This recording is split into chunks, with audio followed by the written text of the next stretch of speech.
Hello, how are you? I'm living on the moon.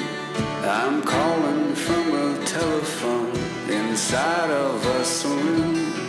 The only other person here left many years ago, and now I sit here at the bar feeling so alone.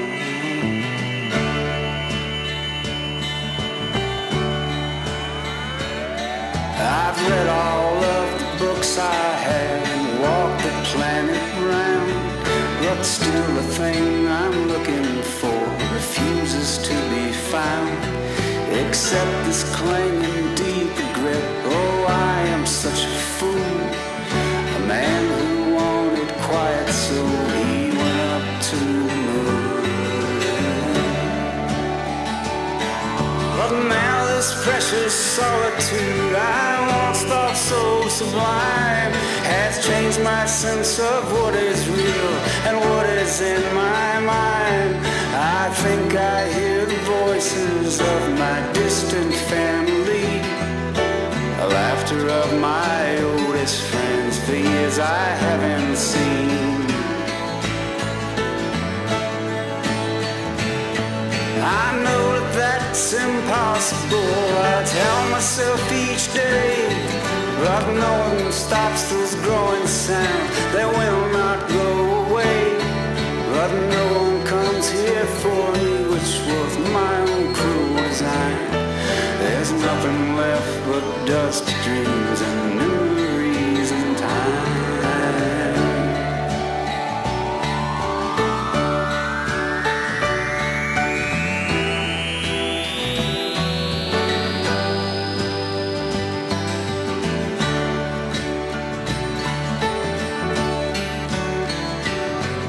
Hello, how are you?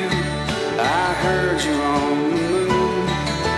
Tell us why you went up there, it's very strange of you. Now we all know that you're the kind of person who must find the things that keep you up at night and occupy your mind. But tell me, do you think that you can do it all alone?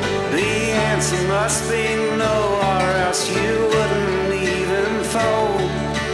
Why don't you come down to earth? You know that we miss you. It's been so long since you've been gone up there on the moon. Up there on the moon. Up there on the moon. Up there on the moon.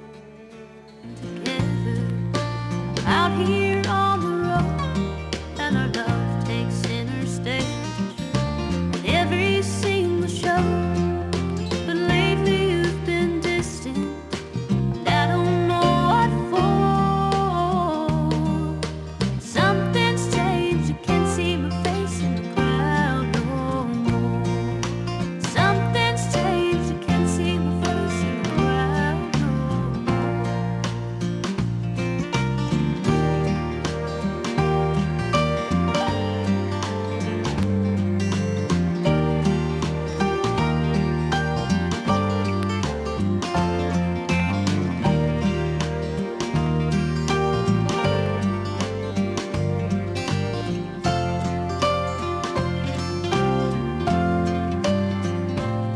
We were made for each other to hold on to. I was carved out of red beneath your moon.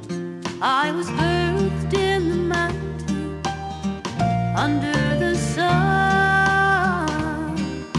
Something's changed, you can't see my face in the crowd no more. Something's changed, you can't see my face in the crowd no more. Something's changed, you can't see my face in the crowd no more.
I look out across the water, I smell the salt and feel the breeze, but in my heart I hear the calling of my old home, Tennessee. We don't know where these rivers flow, or why the wind chooses when and where to blow. The sun is gonna rise each and every time, but I've still got Tennessee on my mind.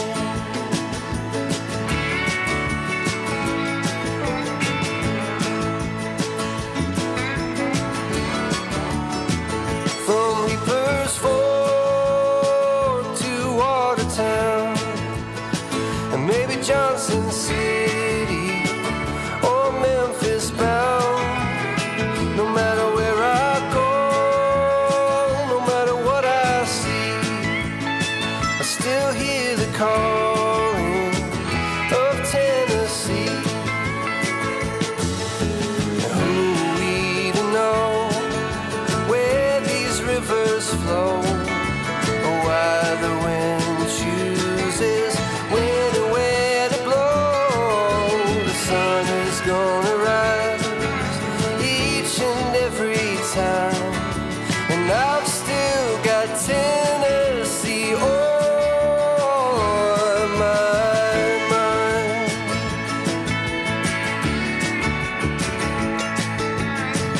I miss the smoke on the Cumberland and the fireflies at midnight, and the color of the leaves in the fall.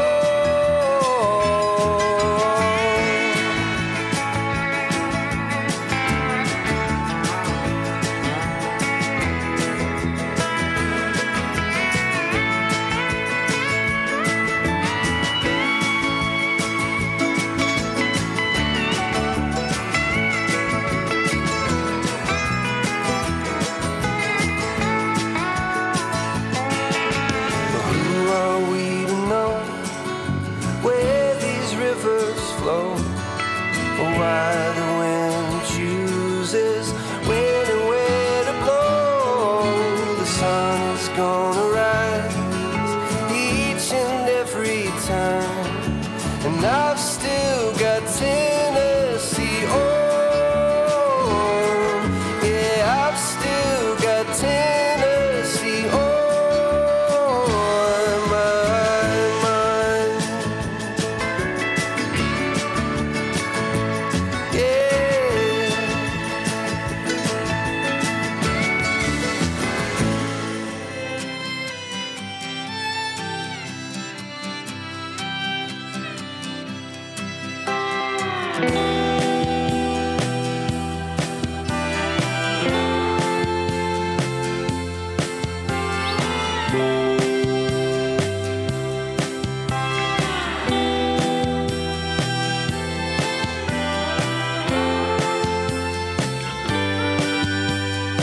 I would say my head had been better. Back again, my familiar stand. Nothing more than a thought to relate to. Tied it up for better or worse. I'm going back to my ways, to the sanctuary. Nobody stays, but I'm removed by my situation, lacking concentration on what I mean when I say intentions are what I believe in.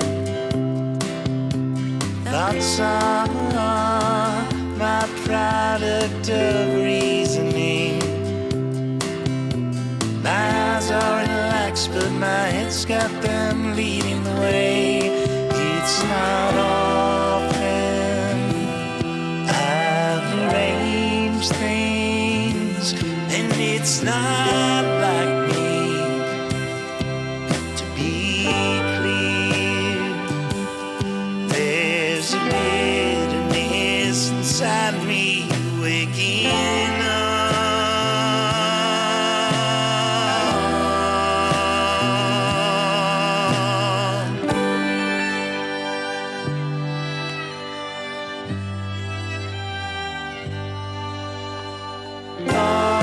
Thought I'd take it in my grip, but that just sank me deeper. Now I know.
understand what went wrong. I know we can find a way. I know we can find a way. I know we can find a way to stand up,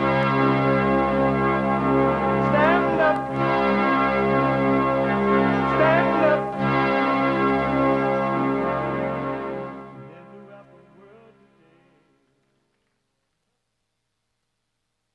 Uniting the races with truth instead of dividing them with lies. We're also rebuilding the family by rebuilding the man. I am Jesse Lee Peterson. Good morning.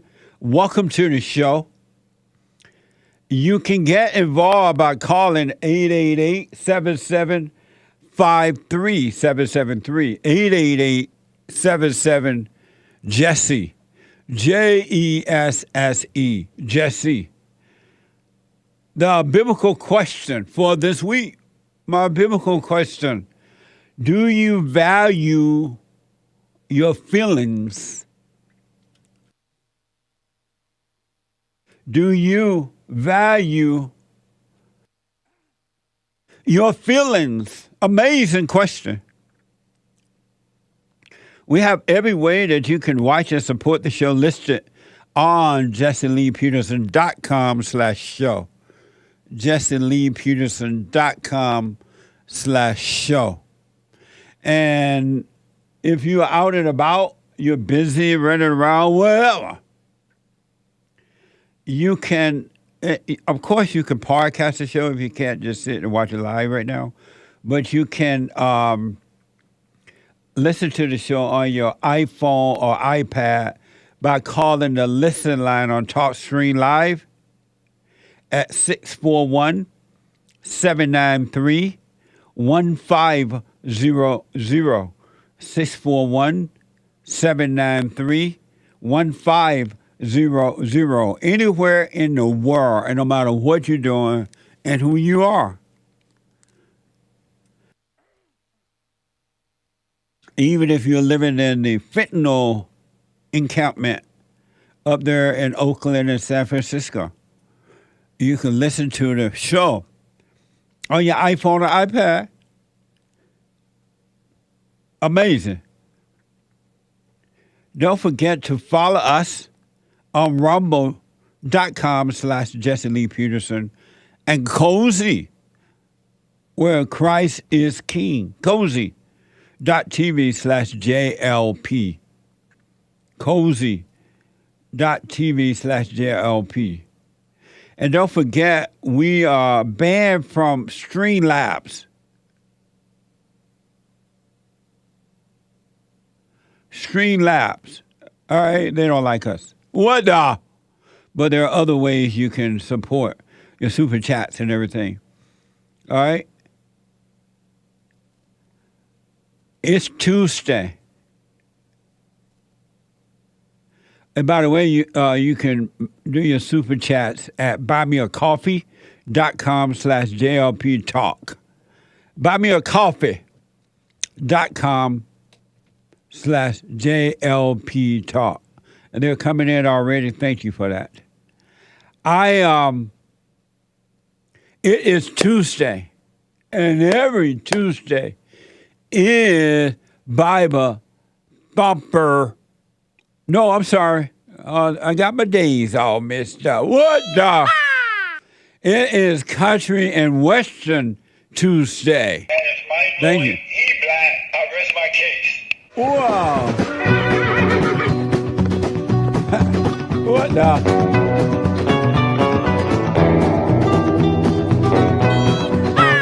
It means I love the country.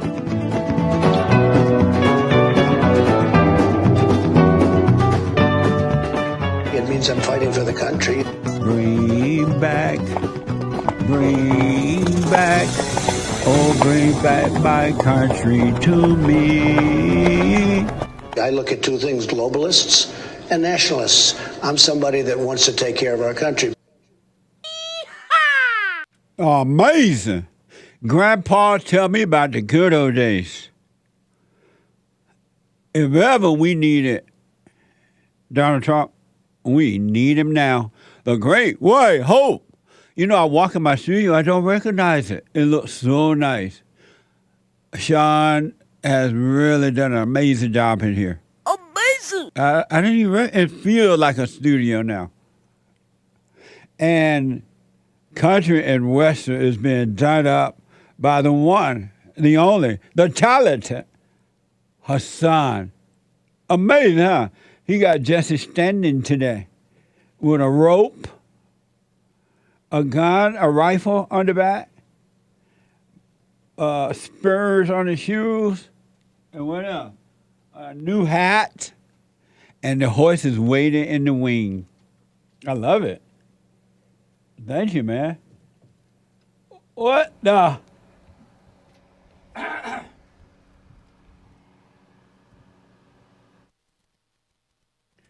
And Daniel from Fellowship. Oh, Daniel.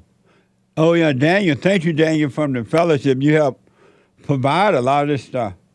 I appreciate it. All the way from Mexico. Amazing. What the? Amazing stuff. So, as I've told you over and over again, it is a spiritual battle. And some of you are starting to see that. Men and women are seeing that it is a spiritual battle. It's not physical at all. And happy Men's History Month. August is Men's History Month. July is White History Month. We're now celebrating Men's History Month in August. And if ever men needed to come back, return to their natural nature, overcome their abnormal nature, which is of the woman, and return to their natural nature, it's now. If ever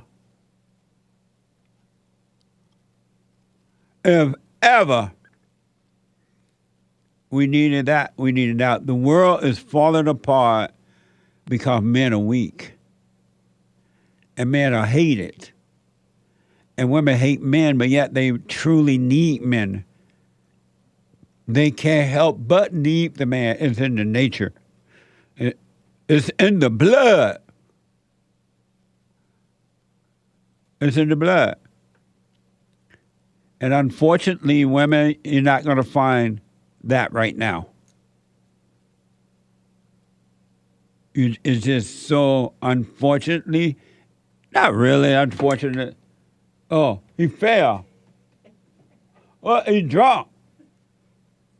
It's not really unfortunate because there is a way out for you ladies. You can go and forgive your mothers for turning you away from your father, imposing her will on you, recreating you in her image, because that's who you're acting like, your mother. Even those women who say, I would never be like my mother, you're like your mother. And it's never going to change until you go and forgive her as well. Hey, mother, I'm sorry for resenting you.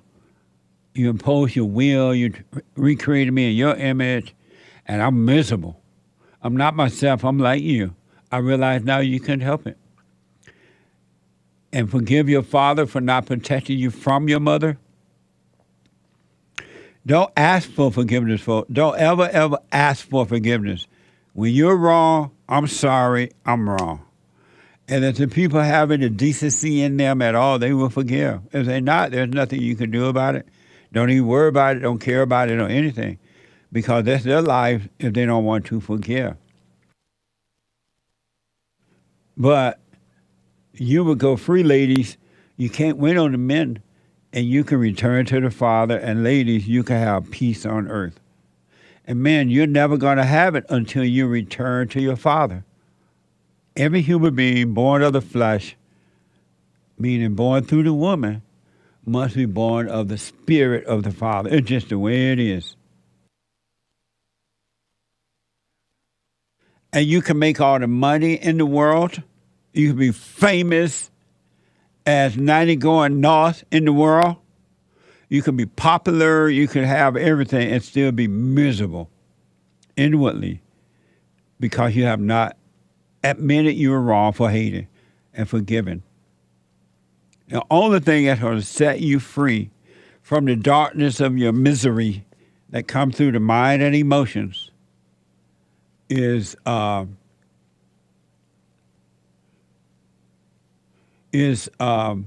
forgiveness. Ain't no way out. Before you enter into the kingdom of heaven, you must forgive. Before you enter into the kingdom of perfect peace, you must forgive. Ain't no way out. It just ain't no way out. Do what you want, though. stay in your hell, and act out. And every human being has the same problem. It's no different. It's Man History Month, so I want to recognize this man. And this man apparently have done very well in the physical world as far as career-wise, and I guess money-wise, popularity-wise. And I can absolutely guarantee you, unless he has forgiven his mother and returned to his father, inwardly, he is miserable. He feels no different than anyone who has not forgiven. Because becoming famous, becoming the best boxer or whatever, is not going to set you free. All the people can glorify you and love you. They don't love you. They're getting something from you anyway, in their own mind. It's still not going to make you free. It'll make your ego feel good for a minute, but as soon as you're alone, as soon as the noise cease, you're back in reality. Isn't that like amazing? Think about that. Your mind and emotions are destroying you because they're of your father, the devil. And you call it you. So happy Men's History Month. I want to recognize this guy, Terence Crawford. According to ESPN, Terence Crawford dismantled Earl Spence Jr. in a career-defining victory. Scored a ninth-round technical knockout to cement himself as one of the greatest in history. This is from Joseph Vance. Watch this. Terence Bud Crawford. He's 15-0 undefeated. One thing I want to point out is Bud can switch from orthodox to southpaw. Crawford, who's Tough-looking kid. maybe the best switch hitter in the history of the sport. Yeah, it's a big statement. He's, like I said before, he's Mickey Mantle for me. Gets nailed again.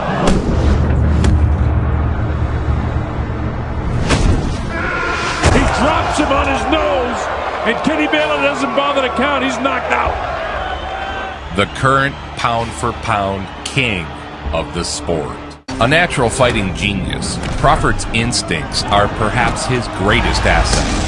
He's special, like a Sugar Ray Leonard was special, like a Pernell Whitaker was special, like a Roberto Duran was special. Controlled from start to finish by Omaha, Nebraska's unbeaten Terence Crawford. There's the really good guy ones and the special.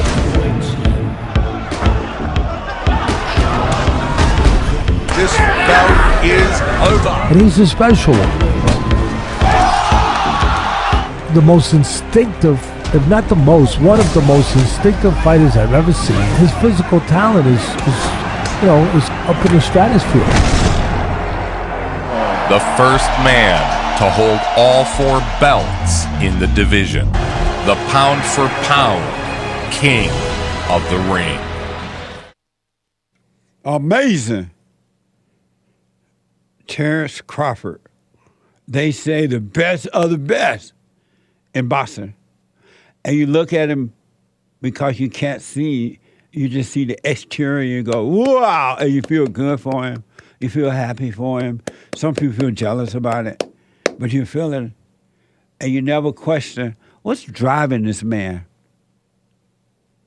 What is really going on inwardly? But you're caught up with the glory of the physical, which only keep the ego alive and going. But what's really going on with this man? What's driving him? What is he thinking and feeling inwardly? I want to give you a little history on Clarence Crawford according to the Daily Mail.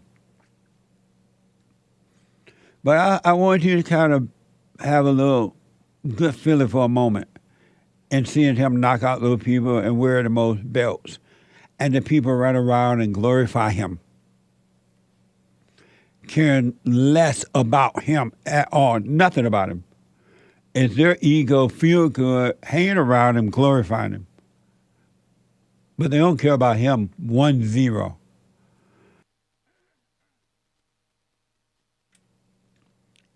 But he think they do because it make him feel good. They'll glorify him. What a mess, huh? A little history according to the Daily Mail. Terence Crawford's mother paid kids to beat him up and punished the superstar with a belt during his childhood in Omaha, Nebraska. According to the Daily Mail, Terence Crawford's mother paid kids to beat him up and punished the superstar with a belt during his childhood in Omaha, Nebraska, insisting it made him the success he is today. So mama taking the credit for it already. She get the glory. I had him beat up, if the story is true. That's what made him the superstar he is today. The success. Do you see that as success? Watch this from ESPN. To me, it's home. I think that's where all the pain came from. Me going in the street, putting on the gloves, me fighting in the alleys, just a typical bad kid running the neighborhood.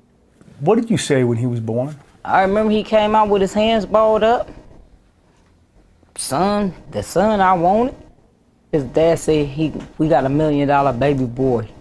My dad used to tell my mom I was gonna be a world champ. I told him we wouldn't be Terence's father, your husband, shipped out. Mm-hmm. So now you're here with 3 kids. He told him he wasn't gonna what be was that like? yes. If Bud was around the corner fight, somebody gonna come and tell me. I go around there and get him, snatch him up, and bring him home. And he know what time it was.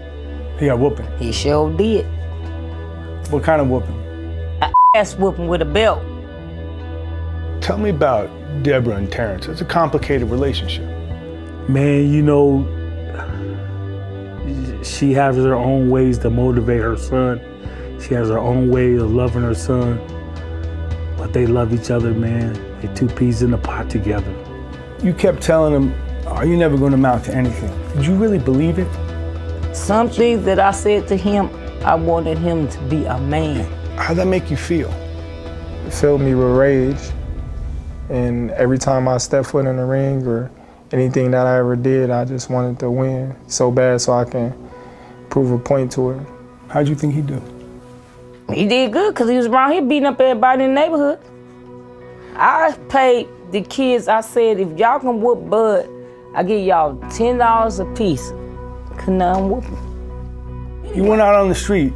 Yeah. What's now Bud Crawford Street. Yeah. And offered $10 to anyone who can kick my son's butt.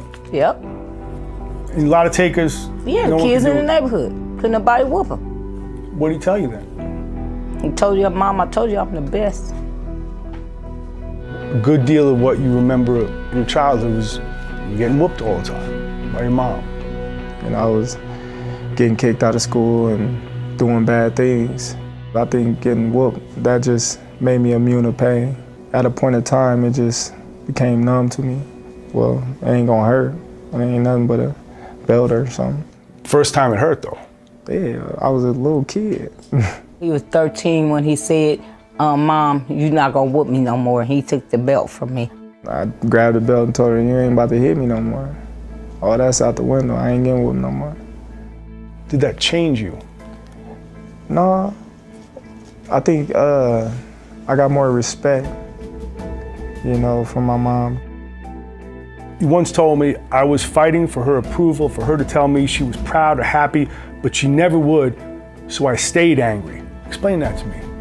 When she always telling you you're gonna lose or you're not good enough or you're gonna get your ass kicked or things like that, it's like, okay. When I win this tournament, she gonna say congratulations or good job or I'm proud of you, but it never happened. What he remembers is all those years wanting for you to say, I love you. Yes. Yep. Yes. And you didn't do it. Nope. I grew up not liking the word. Why? I don't know. Never liked the hugs growing up as a kid. I never liked nobody to kiss me growing up as a kid, and it just grew with me as I got older. She hated that word. She said love is pain. Her support was in a different type of way, you know, it was in a negative way, but when I got older, I noticed that it was her negative way that pushed me to be great. You still trying to prove something to your mom? No, I think I already did all that. I proved stuff to myself now. Amazing. That's what's happening. Different situations, but that's what's happening to every human being that comes through mama. Different situation, but the same spirit. And now she out there dancing and carrying on, getting the glory, and the boy is miserable. He is not a success. He is not a success. A success is when you have the courage to face what's happening inside of you and overcome it. If you have to use the word success, that's what it takes. Because the hardest thing in the world for human beings to do is to face themselves, what's happening inside of them. They're afraid, they love it, and they hate it. And yes, Terence apparently did pretty good in boxing, but inwardly, he's miserable. And the mama is miserable too. You see, that spirit grew in her. It just grew in her. And that's what happened to every human being when you don't have perfect parents. And that spirit is passed on to you from your mother or grandmother or whatever woman. But that's what happens. And you must be born of the spirit of the father. His father left home when he was young and left him with Satan. And Satan couldn't help herself. It was done to her as well. That's why you must forgive. Stop resenting. Now, if Terrence, I don't know if he has or not, but he haven't gone and forgiven his mother, you can just look at that video. He's miserable. Look in his eyes. He's broken down. And I wonder would the mother ever admit she was wrong. 'Cause in that interview, she seemed to be proud of the hell she brought up on him. Her hell put on him.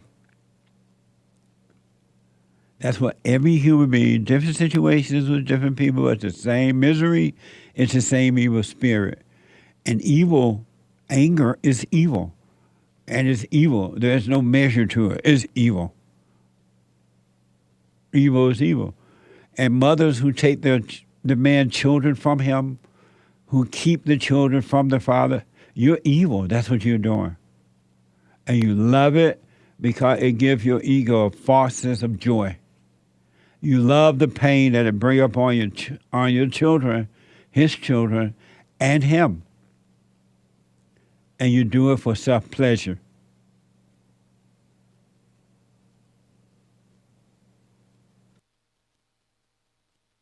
You do it for self-pleasure. Pleasing the devil, all in the name of Jesus. Your misery is not you, folks. You're not your thoughts. You're not your feelings. And you're not your body. You're possessed.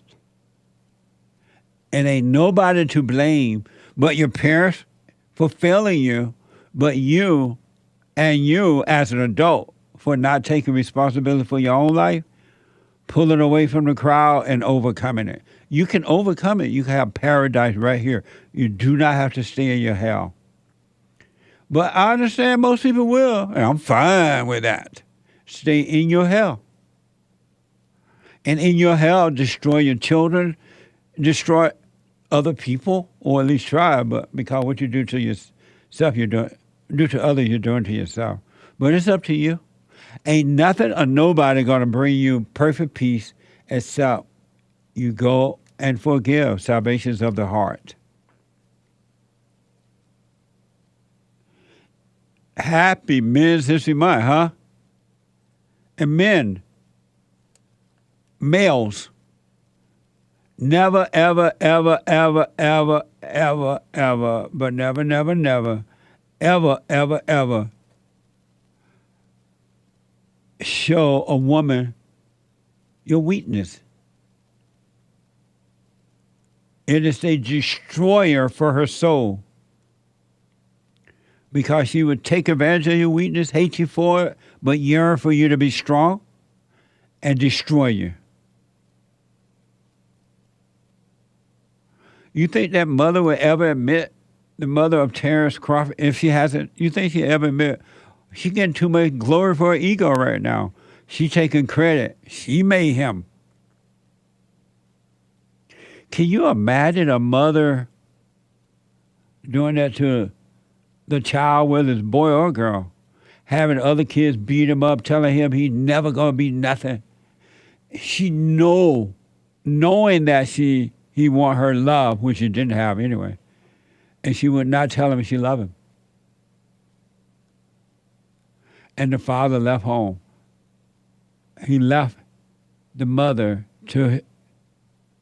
he left his son to the hell that he could not handle. And the child had to deal with the hell on his own. Look what happened.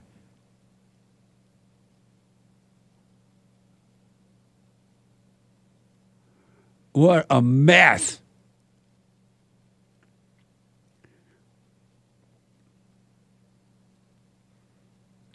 I want to know, what do you think about this post from Reddit? Sean is coming in and he's going to read it for you. My producer. When I say never, never, ever, ever, ever, but never, never, never, males, show any woman your weakness. I'm serious about that. It's not a game. So, Sean, can you read this post from Reddit? Yes. We're going to put it up for those who are listening but are not watching right now. Might have to go to a break real quick. Oh, yeah, it's a long post. Okay, we'll take the break first. We'll take the break. When I come back, we'll finish that and your phone calls and super chats. What a mess. Now do you believe me when I say you must be born again of the Father if you want to be free? Every mother does this to the man's children. Every mother. They can't help it until they return to the Father. A quick break. 888-7753-773. 888-77-JESSE. Back in a moment. Quick break.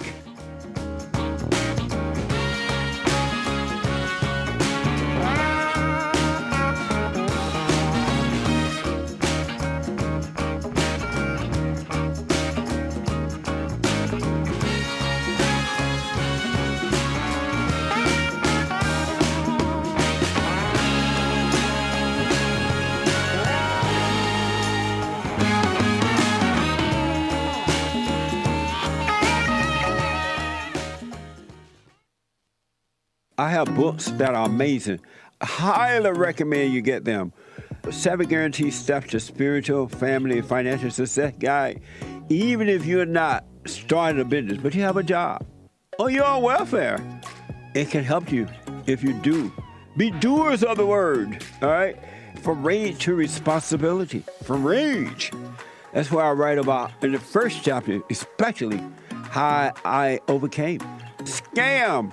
How the black leadership exploits black Americans. They're using them, and blacks are too willing to be used.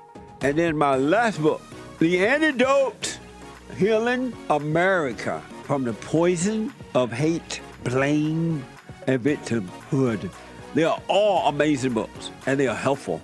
Go to rebuildingtheman.com if you want an autographed copy, or call 800-411-2663.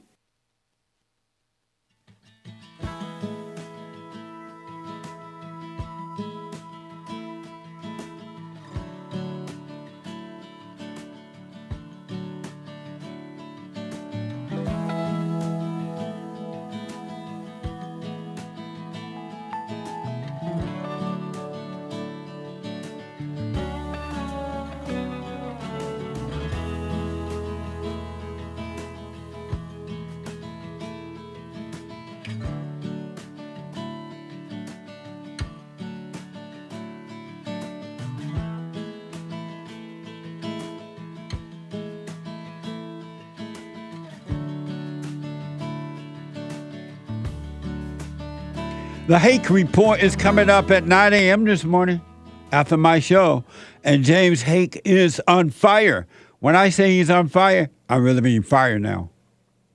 He went to the beach and just laid out in the sun, I guess, or walked in it or something. And he's burnt. He's black. He black. He's so burnt, he said his body is sore.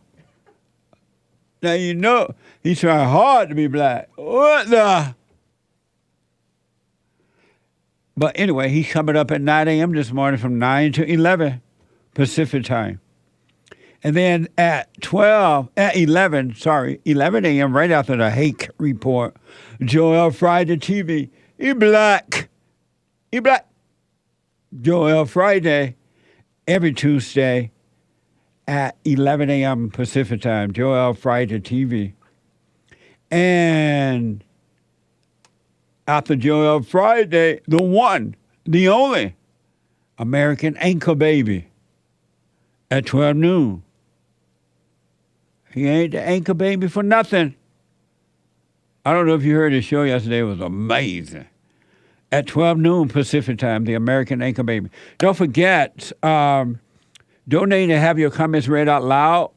buymeacoffee.com/Jesse Lee Peterson. And check out the merch at rebuildingtheman.com/store. Amazing merch. And last but not least, I do personalized shout-outs for you, whatever the occasion is. Birthdays, wedding, shout-out to shout-outs. Birthday, weddings, whatever. Encouragement. Go to Cameo, CAMEO.com/Jesse Lee Peterson. CAMEO.com/Jesse Lee Peterson. So I want to read this. This is Men History Month. We pay a tribute to men. And men, I've been saying for the last, when I was growing up, though, I was raised not to show weakness and share your weakness with a woman because they couldn't handle it. It's not in their nature. They look up to the man in the way that the man supposed to be looking up to God, right? God in Christ, Christ in man, man over woman, woman over children, supposed to be. And even the woman over the children is not over the children. She's watching over the children for the man, for the father, because the direction of the instructions are coming through the man to her, and she passes them on to the children, supposedly. But never show weakness. And you ain't lying about not showing weakness to a woman. You're not lying. What the?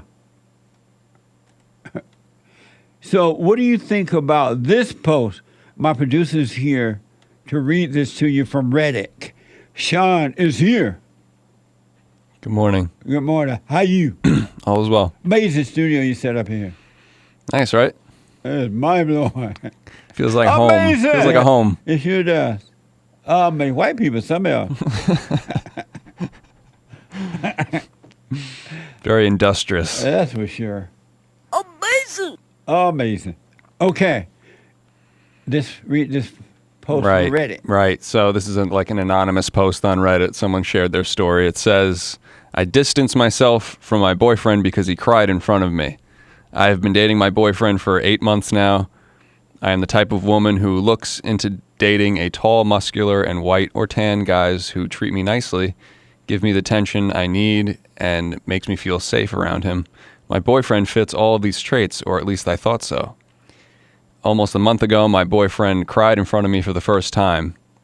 The reason for this was because his mother had to go to the hospital urgently as she was feeling really sick. She's fine now, don't worry. I'm not saying that it's not normal to cry when something bad happens to your loved ones, but seeing him break down and cry ruined the image I had of him, and I'll confess that this made me distance myself from him. My boyfriend realized that I am acting cold with him and asked me numerous times if he did anything wrong. I still didn't confess to him, and I really don't want this relationship to end. But if this feeling persists, I might have to open up to him and end things. I honestly don't know what to do. Wow. Amazing. Hassan, what would you tell her to do? If you're walking down the road, she saw this halo over your head, she knew you were a son of God, and she would tell you that situation, what would your advice to her? I would tell her that even Jesus wept. What the? No, I mean, I would just, I'd be like, well, that's your issue, you know? That's your deal that you built me up like, you know, like some sort of, you built me up in some sort of gladiator in your mind or whatever, and, you know, this is just what it is. This is just what happened. So if you want to have some sort of image that's been destroyed now, that's your fault. Amazing. Hake, come here for a minute. I want to see what Hake would say before I get to Sean. Of the hate report, somebody may ask here or Nick that on the show. And Nick, come here too. I want to hear my experience on this one. And so that's what you would say to her? After saying Jesus wept.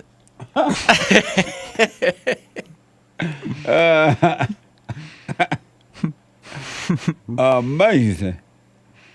So you would tell her, well, Jesus wept, and it's not my fault that you have this false image of me.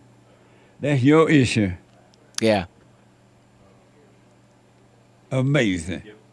Oh, Nick is busy? Yeah. Oh, okay.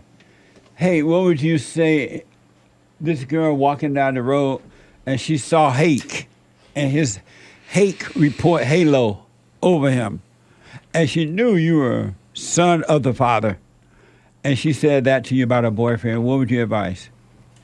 She wanted to know your advice. You'll probably judge him forever. And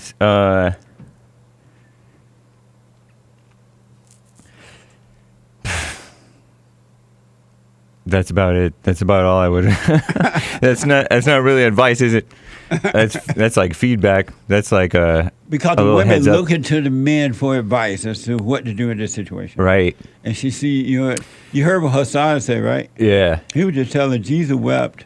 Right. And it ain't my fault that you see me that way. If she's, I would say, if she's concerned that he may retaliate and try to get her fired or something like that, then don't tell him. Just drop him. I don't think she would be. I would tell her that she wouldn't be wrong for breaking up with him, but she would have to. I would recommend that she address it, though. Address it? Yeah. Meaning what? Meaning, bring it up to him that it bothered her that she looks at him differently now that he cried in front of her. Oh, okay. And you would tell her what? What was the first part? Oh, just before that? Yeah. I said that she wouldn't be wrong for breaking up with him. Oh, okay. Yeah, because it doesn't really. I don't. In that instance, I don't see that it would be wrong or right to break up or stay. Okay. I think it would be probably, if anything, wrong or more wrong to stay. Yeah. Okay. And so you were walking down the same road, and she talked to these two guys, and it didn't seem to work for her.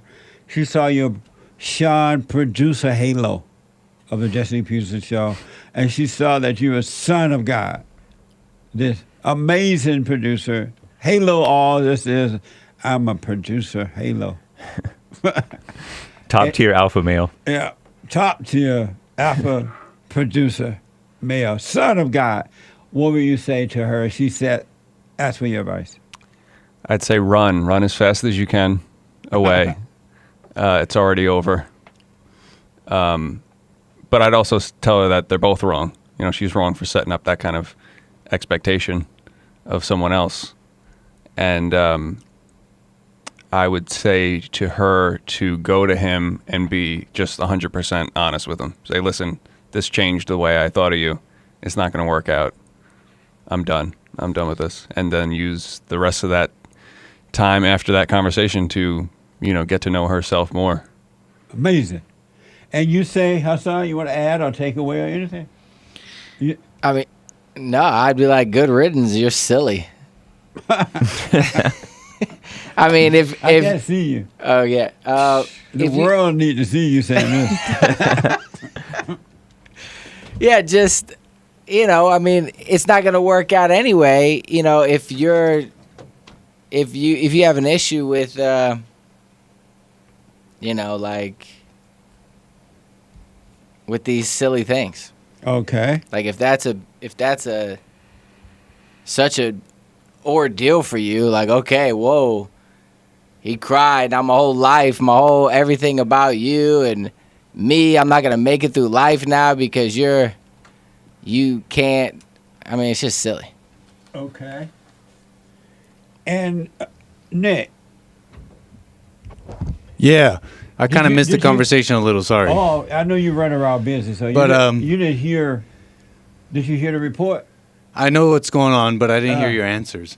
Oh, okay. I heard some of it, but I'd say. What would you say to her? She saw you. Well, one thing I walking liked. down the road, and you had your American anchor baby halo around your head. Top tier alpha male. Top tier alpha male and a son of God, and all the angels in heaven are following you. Stop. And you were next to me telling her all that? And I'd she be like, saw stop. You're embarrassing. Stop saying me. all that. And You're gonna make me cry. And she said that to you. What would your advice be? Well, if she told me that whole story, I honestly like that I know it's hard for her. She's saying, oh, I don't want the relationship to end, but if this persists, I'm going to have to tell him. Honestly, I really like that because most women, they would just stay and just kind of be like two lumps in a relationship, not doing anything. You know what I mean? Let's just keep it going forever. So I like that she's, it looks like she's going to tell him if the feeling persists, she's going to tell him. So I like that about the whole thing. Honestly, I have no take because it's almost natural what's going on here. Like, it is kind of, I don't know if anybody said, but he's crying over this, like what, his mother being sick? Yeah. I mean, I'm not trying to sound big, tough guy, like I wouldn't cry, but it's kind of silly to cry over that a little bit. I cried over you. What a fool I've He's been. out of breath. Huh? Like, at least in public, like maybe to yourself. Your time. What? Anchor baby sounds out of breath. I know, I was running. He was running around getting something together out there. It's your time to cry over me. So would you tell her to stay or leave? Oh, stay or go? Dang, I don't know. How's that any of my business? I guess. Well, she asked. I guess she said It's not your business if she Okay, doesn't fair enough. come and ask, but she see you walking down the road. Fair enough. You have this I would American tell anchor her baby halo. because she told me in this story. She told me Right. she wants to stay, and that's what she wants to do. That she should. No, she would ask, what should I do? Correct. And she said that she doesn't want the relationship to end. She said that in the post. Oh, she did? Yeah, she said, I really don't want this relationship to end, but if the okay. feeling persists, then I have to bring it up. There it is right there. That's perfect course of action. You want to keep the relationship, all right, then see it through, see how the feeling persists, and then deal with that when that happens. Okay. Amazing. And Because she wants to. She's never going to forget that this happened. 20 years down the road, she's still going to remember that this happened. It seems to have a real effect on her. Yeah. Amazing. So, yeah. And you think she should go? Yeah. Any addition? I think nothing to add. Oh, okay. Okay, there is one thing that we haven't addressed. The fact that she posted this on Reddit asking for advice. People tend to do that. That's one thing that I don't know if that's natural, Nick. Everything else, yeah. What she's going through, yeah.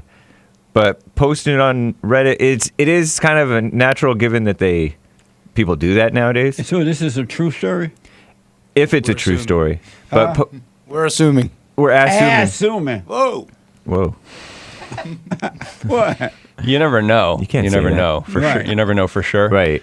But It seems it's like a true plausible. story because it's so real and right. Yeah. Just like that Terence Crawford story was the story of every guy, every guy and their mother. This is like the Yeah. story of every boyfriend and girlfriend. That Terence Crawford stories of every guy in the whole wide world. I'm not saying that it's not anonymous. It is anonymous. Like, it's unlikely she'll get doxxed. Right. That we'll okay. find out who it is. But asking especially Reddit's a bunch of liberals.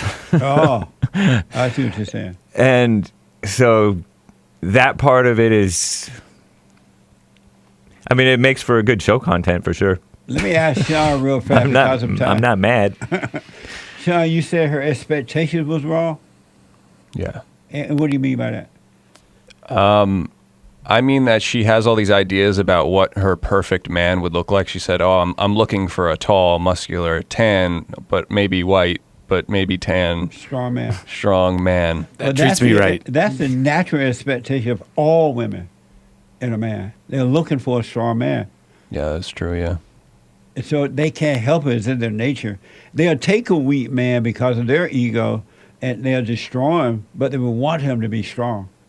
I wonder if this boyfriend was physically strong or not. Well, tall, muscular. But not just physically strong, but emotionally strong, too. Right. And a man that tell the woman his problem and cry carrying on is weak. But anyway, I would tell her, if she saw me and ask, I would tell her, yeah, tell him about it and then leave. Because you're right, she's never going to forget the weakness. And the weakness is not something he's just going to overcome just because she want him to, right, or need him to. So I would tell her, don't be angry. Don't resent him if he can't help it. That's the mama in him. But leave. Right. And it was his mom, too, that he was upset about. Right. Yeah, he cried which makes over it that mama. that much worse, A mama's boy. I mean, like, what? He's looking for another mama. I would say, hey, yeah, don't resent him. I would let him know why you're leaving. Pack your bags and leave. And don't look for another man. Look for what is right. Because that's all she ever going to end up with, weak men, as long as she's looking.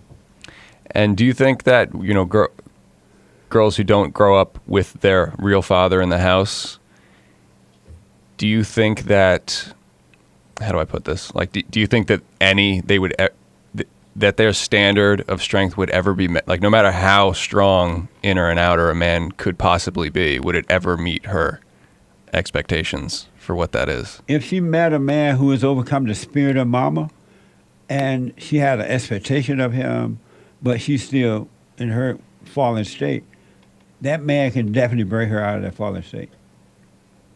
The only reason he couldn't bring her out if she didn't want to come out. Maybe she loved her hell, right, and she doesn't want to overcome that hell, and nothing anyone can do about that. But the strength is not his anyway. It would bring out the hell in her she can overcome. Because he wouldn't need her. He wouldn't be trying to get anything from her. He wouldn't need her. He can take it or leave it.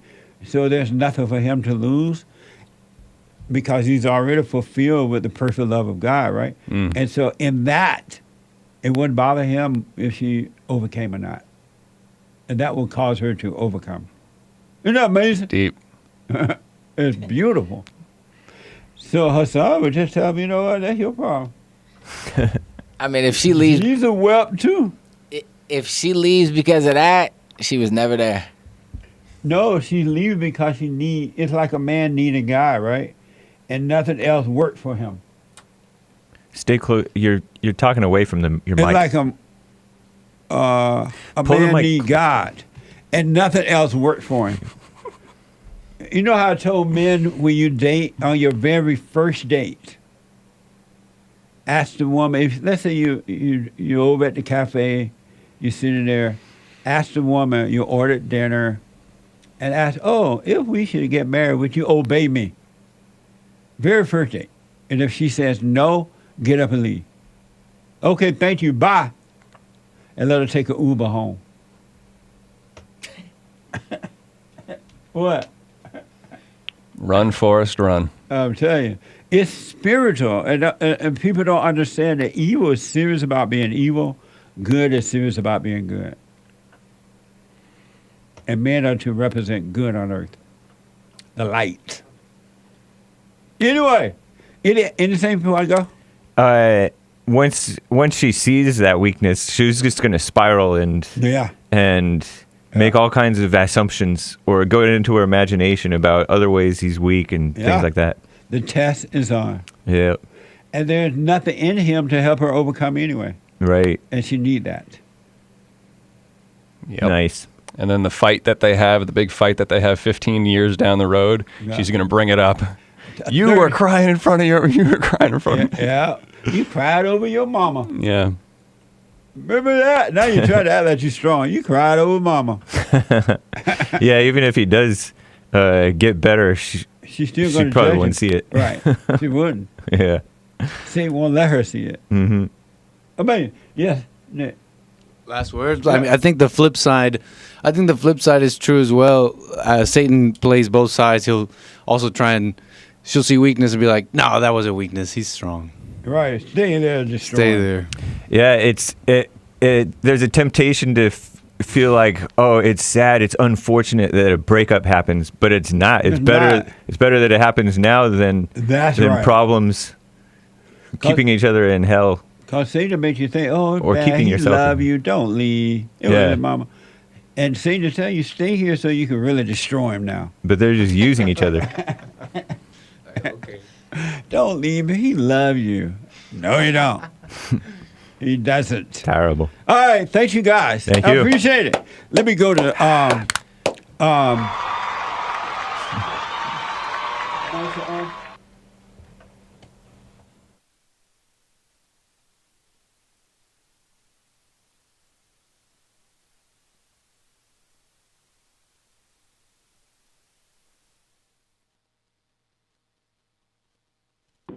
our first time call out of Georgia, Columbus, Georgia, where Ken Folk's Corner is. Christina, can you hold? Let me take a break. I'm sorry. Sure. I'm not really sorry, but let me take a break. That's okay. All right. I got to take a break. 2 more hours to go. When I come back, we're going to move calls and super chats. 888-77-JESSE. Hake is coming in with the Hake news, not the fake news, but the hate news. Back in a moment.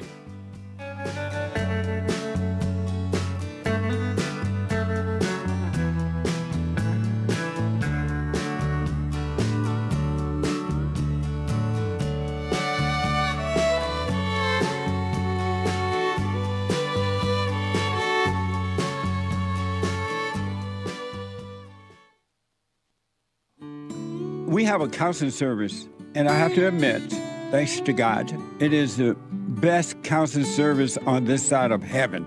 I counsel with men and women, families, individuals around the world. Most people are unhappy, they're miserable, they have rough lives, they're depressed, suicidal, young and old, of all races. I understand, I know why, and I do understand it. Because exactly what's happening in me is happening with everybody outside of me, inside of them. And I've noticed that with those who really, really, really want to understand, they overcome it just like that, out of one counseling session. If you need counseling, you can go to rebuildingaman.com or call 800-411-2663. 800-411-BOND. Best counseling service on this side of heaven.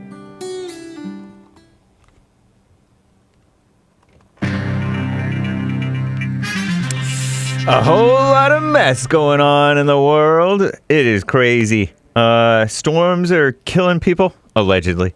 And trifling strikes and workers who got used to not coming to work, showing up to work during the scamdemic. It's crazy. This is the end of hour one of the Jesse Lee Peterson Show. It is Country and Western Tuesday, August 8th, 2023 AD. Happy Men's History Month. Stay tuned for hour two. Jesse Lee will be right back to your calls. If you would like to call in, lines are full at this moment. So he will be right back. But first, Hake news, not fake news. Show up to work, you trifling people. Coming on Nonsense Network, CNN reports Zoom became a household name during the scamdemic for powering the remote work revolution. Now, in an ironic plot twist, the video conferencing company is ordering some employees back into the office because it's most effective, and that's a quote, for its business facts. Nothing like being there in person. Am I right? Yes, I'm right. The storms have turned deadly up in the Northeast, I think. Powerful storm system whipping the East Coast has killed 2 people, according to Coming Nonsense Network, CNN, and left 400,000 homes and businesses without power as of early this morning. Images show the destruction caused by the fierce winds that collapsed buildings, toppled power lines, scattered debris across several states, and more than 9,000 flights were impacted by the storms Monday after the FAA reported it. They were slowing air traffic headed toward New York, Philadelphia, and Washington, D.C. area airports. Though the round of severe weather tapered off, new threats are developing in the plains and the southeast, with more than 5 million people facing at least a slight risk of damaging winds and heavy rainfall today. Wow, according to the Storm Prediction Center. And your daily dose of Ukraine propaganda. You want to hear it? Too bad. You're going to hear it. Unless you press mute or go get coffee. Ukrainian officials say that they foiled an alleged assassination plot against the unchristian President Volodymyr Zelensky, as Ukrainian so-called leader remains a key target for Russia. An alleged Russian informant has been detained after she had been gathering intelligence about Zelensky's planned visit to Ukraine's Mykolaiv region at the end of July in order to plan a Russian airstrike to kill the president. Meaning Putin? Huh. They're trying to go after each other, assassinate each other. Terrible. Unless I'm mistaken, unless I'm reading this wrong. Anyway, according to the investigation, the unnamed woman was a resident of the region, a former female salesman at a military store. Meanwhile, emergency workers are responding to the site of a Russian airstrike that hit a residential building in the eastern city of Pokrovsk today, which killed at least 7 people and injured dozens of others.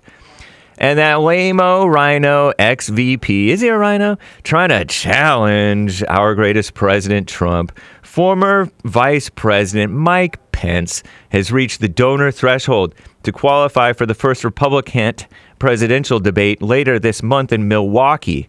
That's up in Wisconsin, right? I don't know. This could set up a potential face-off with his former boss, and I do mean boss, Donald J. Trump, should the former president, our greatest, commit to participating in that so-called debate. Trump is the current frontrunner who was federally indicted in the special counsel's 2020 election interference probe last week. He's yet to announce whether he will debate on August 23rd. As CNN reported, 7 other candidates have met the polling threshold and met the fundraising requirements for the August debate. They are all attempting to make a dent in Trump's lead as he contends with mounting legal troubles and a 4th potential indictment. What a mess. Google's looking out for you. Here's a quote shared by Google, which is evil. "We want to protect your private information and prevent any unauthorized access to your account." They confirmed in a statement Monday that the company was moving forward with their plan to delete accounts that have been inactive for at least 2 years. And that's their supposed reason. Google said they will send multiple warning notifications to impacted accounts and their backup emails before deletions begin on December 1st, 2023 AD. I'm James Hake. Now back to JLP, Hour 2.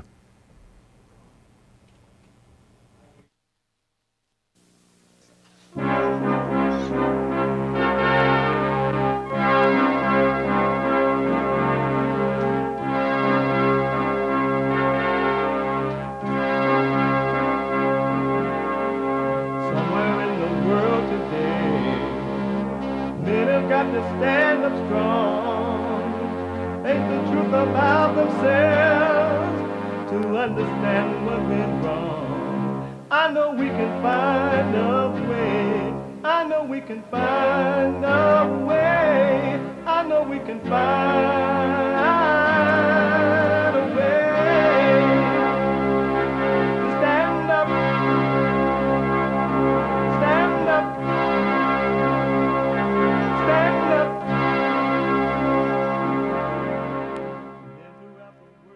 Uniting the races with truth instead of dividing them with lies. We're also rebuilding the family by rebuilding the man. I am Jesse Lee Peterson.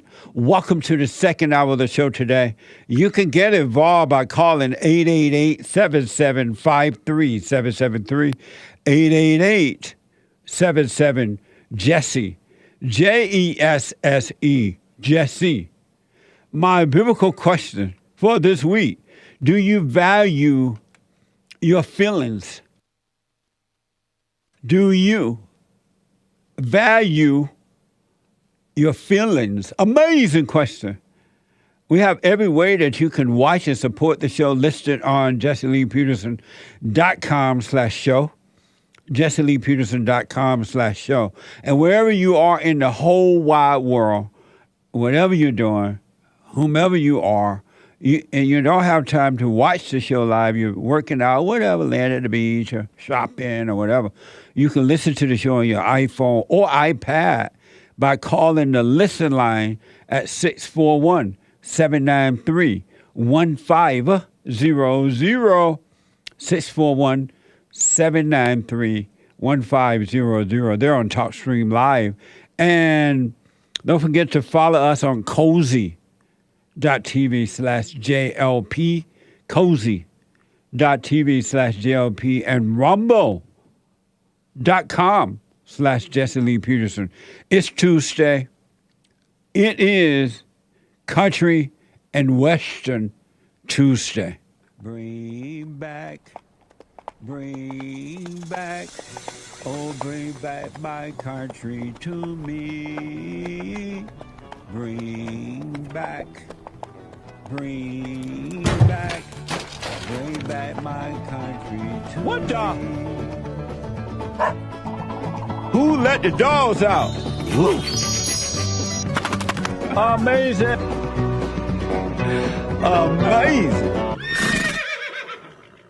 Amazing. Country and Western Tuesday. I want to go back to Christina, first time call out of Columbus, Georgia. Georgia, on my mind. Christina, welcome to the show. You're on the air. Thank you so much. You're welcome. I've heard of you, and I listened to you on YouTube, and I wanted to finally talk in person. Okay. And I just had a question for myself personally. Wanted your advice. I have a newborn baby, a girl, and she's 3 months old now. And I just want advice on how to raise her properly, because I heard what you say about women, and I don't want to be one of those awful mothers or anything like that. I want to make sure that when she grows up that she follows God and does what He wants her to do, and I don't want to be controlling or anything. Yes. So I was trying to get your advice on that. And what do you think about what I say about women? I think it's interesting. I do believe that when I look around, there's so many women that do fit the category. Yeah. And I think about my mom, too. Her mom was very controlling, and then I see that she has controlled my life. And I did tell her I forgive her for doing that, and she thought it was funny. But I said, I don't want you to control my life anymore. I got to live. I got to do my own thing. I got to be my own person. Yeah. But she still does try to control me, though, and I have to try to get out of that. Because sometimes I do feel bad. You feel bad? Yes, because I just feel like she knows I'm trying to get some distance, and she doesn't want that. And I know that she's probably alone. I don't know. I just don't want to. I want her to have a good life, too, and I just am concerned about her sometimes. And why is your concern and feeling bad for her, and that causing her to have a good life? A good question. It seems like when we hang out together, and I regard her that we should hang out, that it helps her have a good time. But would it have her having a good life? I'm not really sure. Maybe if she's still in the same state, then probably not. You're not sure if it's helping her have a good life or not?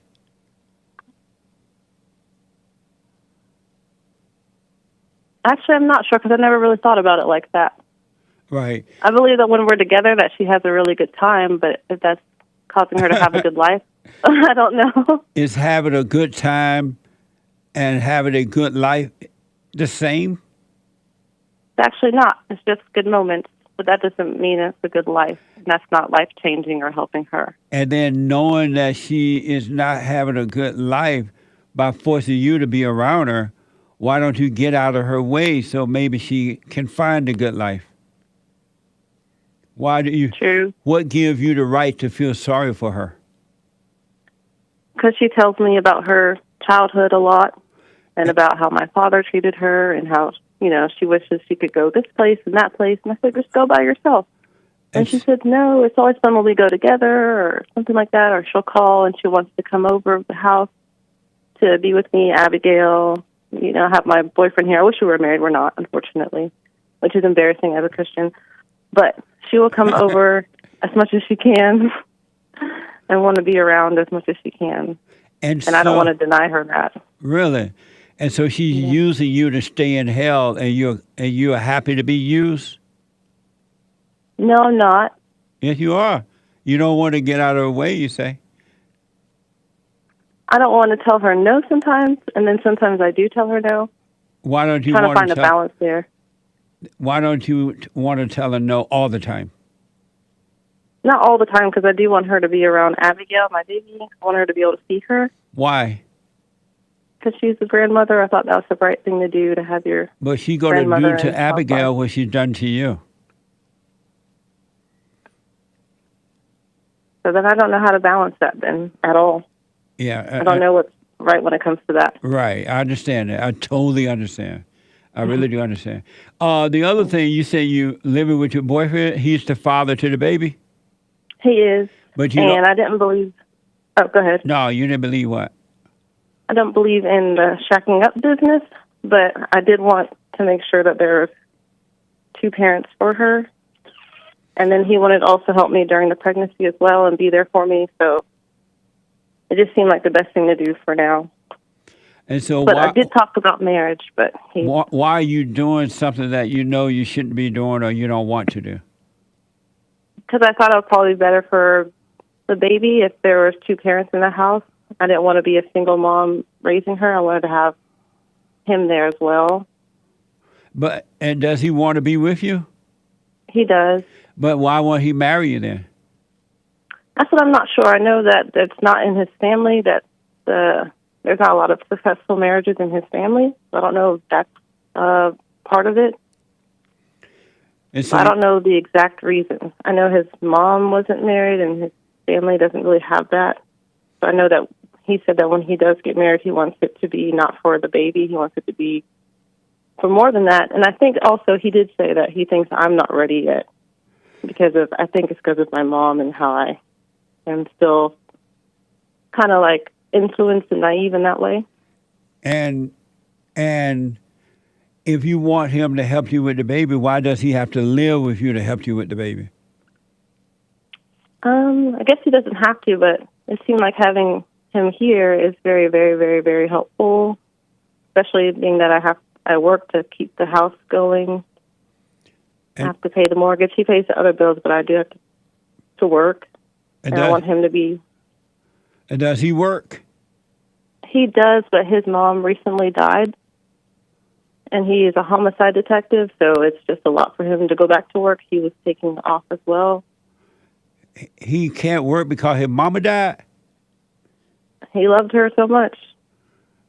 And you're gonna stay with a man that can't work because mama died? Oh, but he's trying to get his job now. He has a job that he's transitioning to a new job because the one that he works in right now, he believes is too much for him.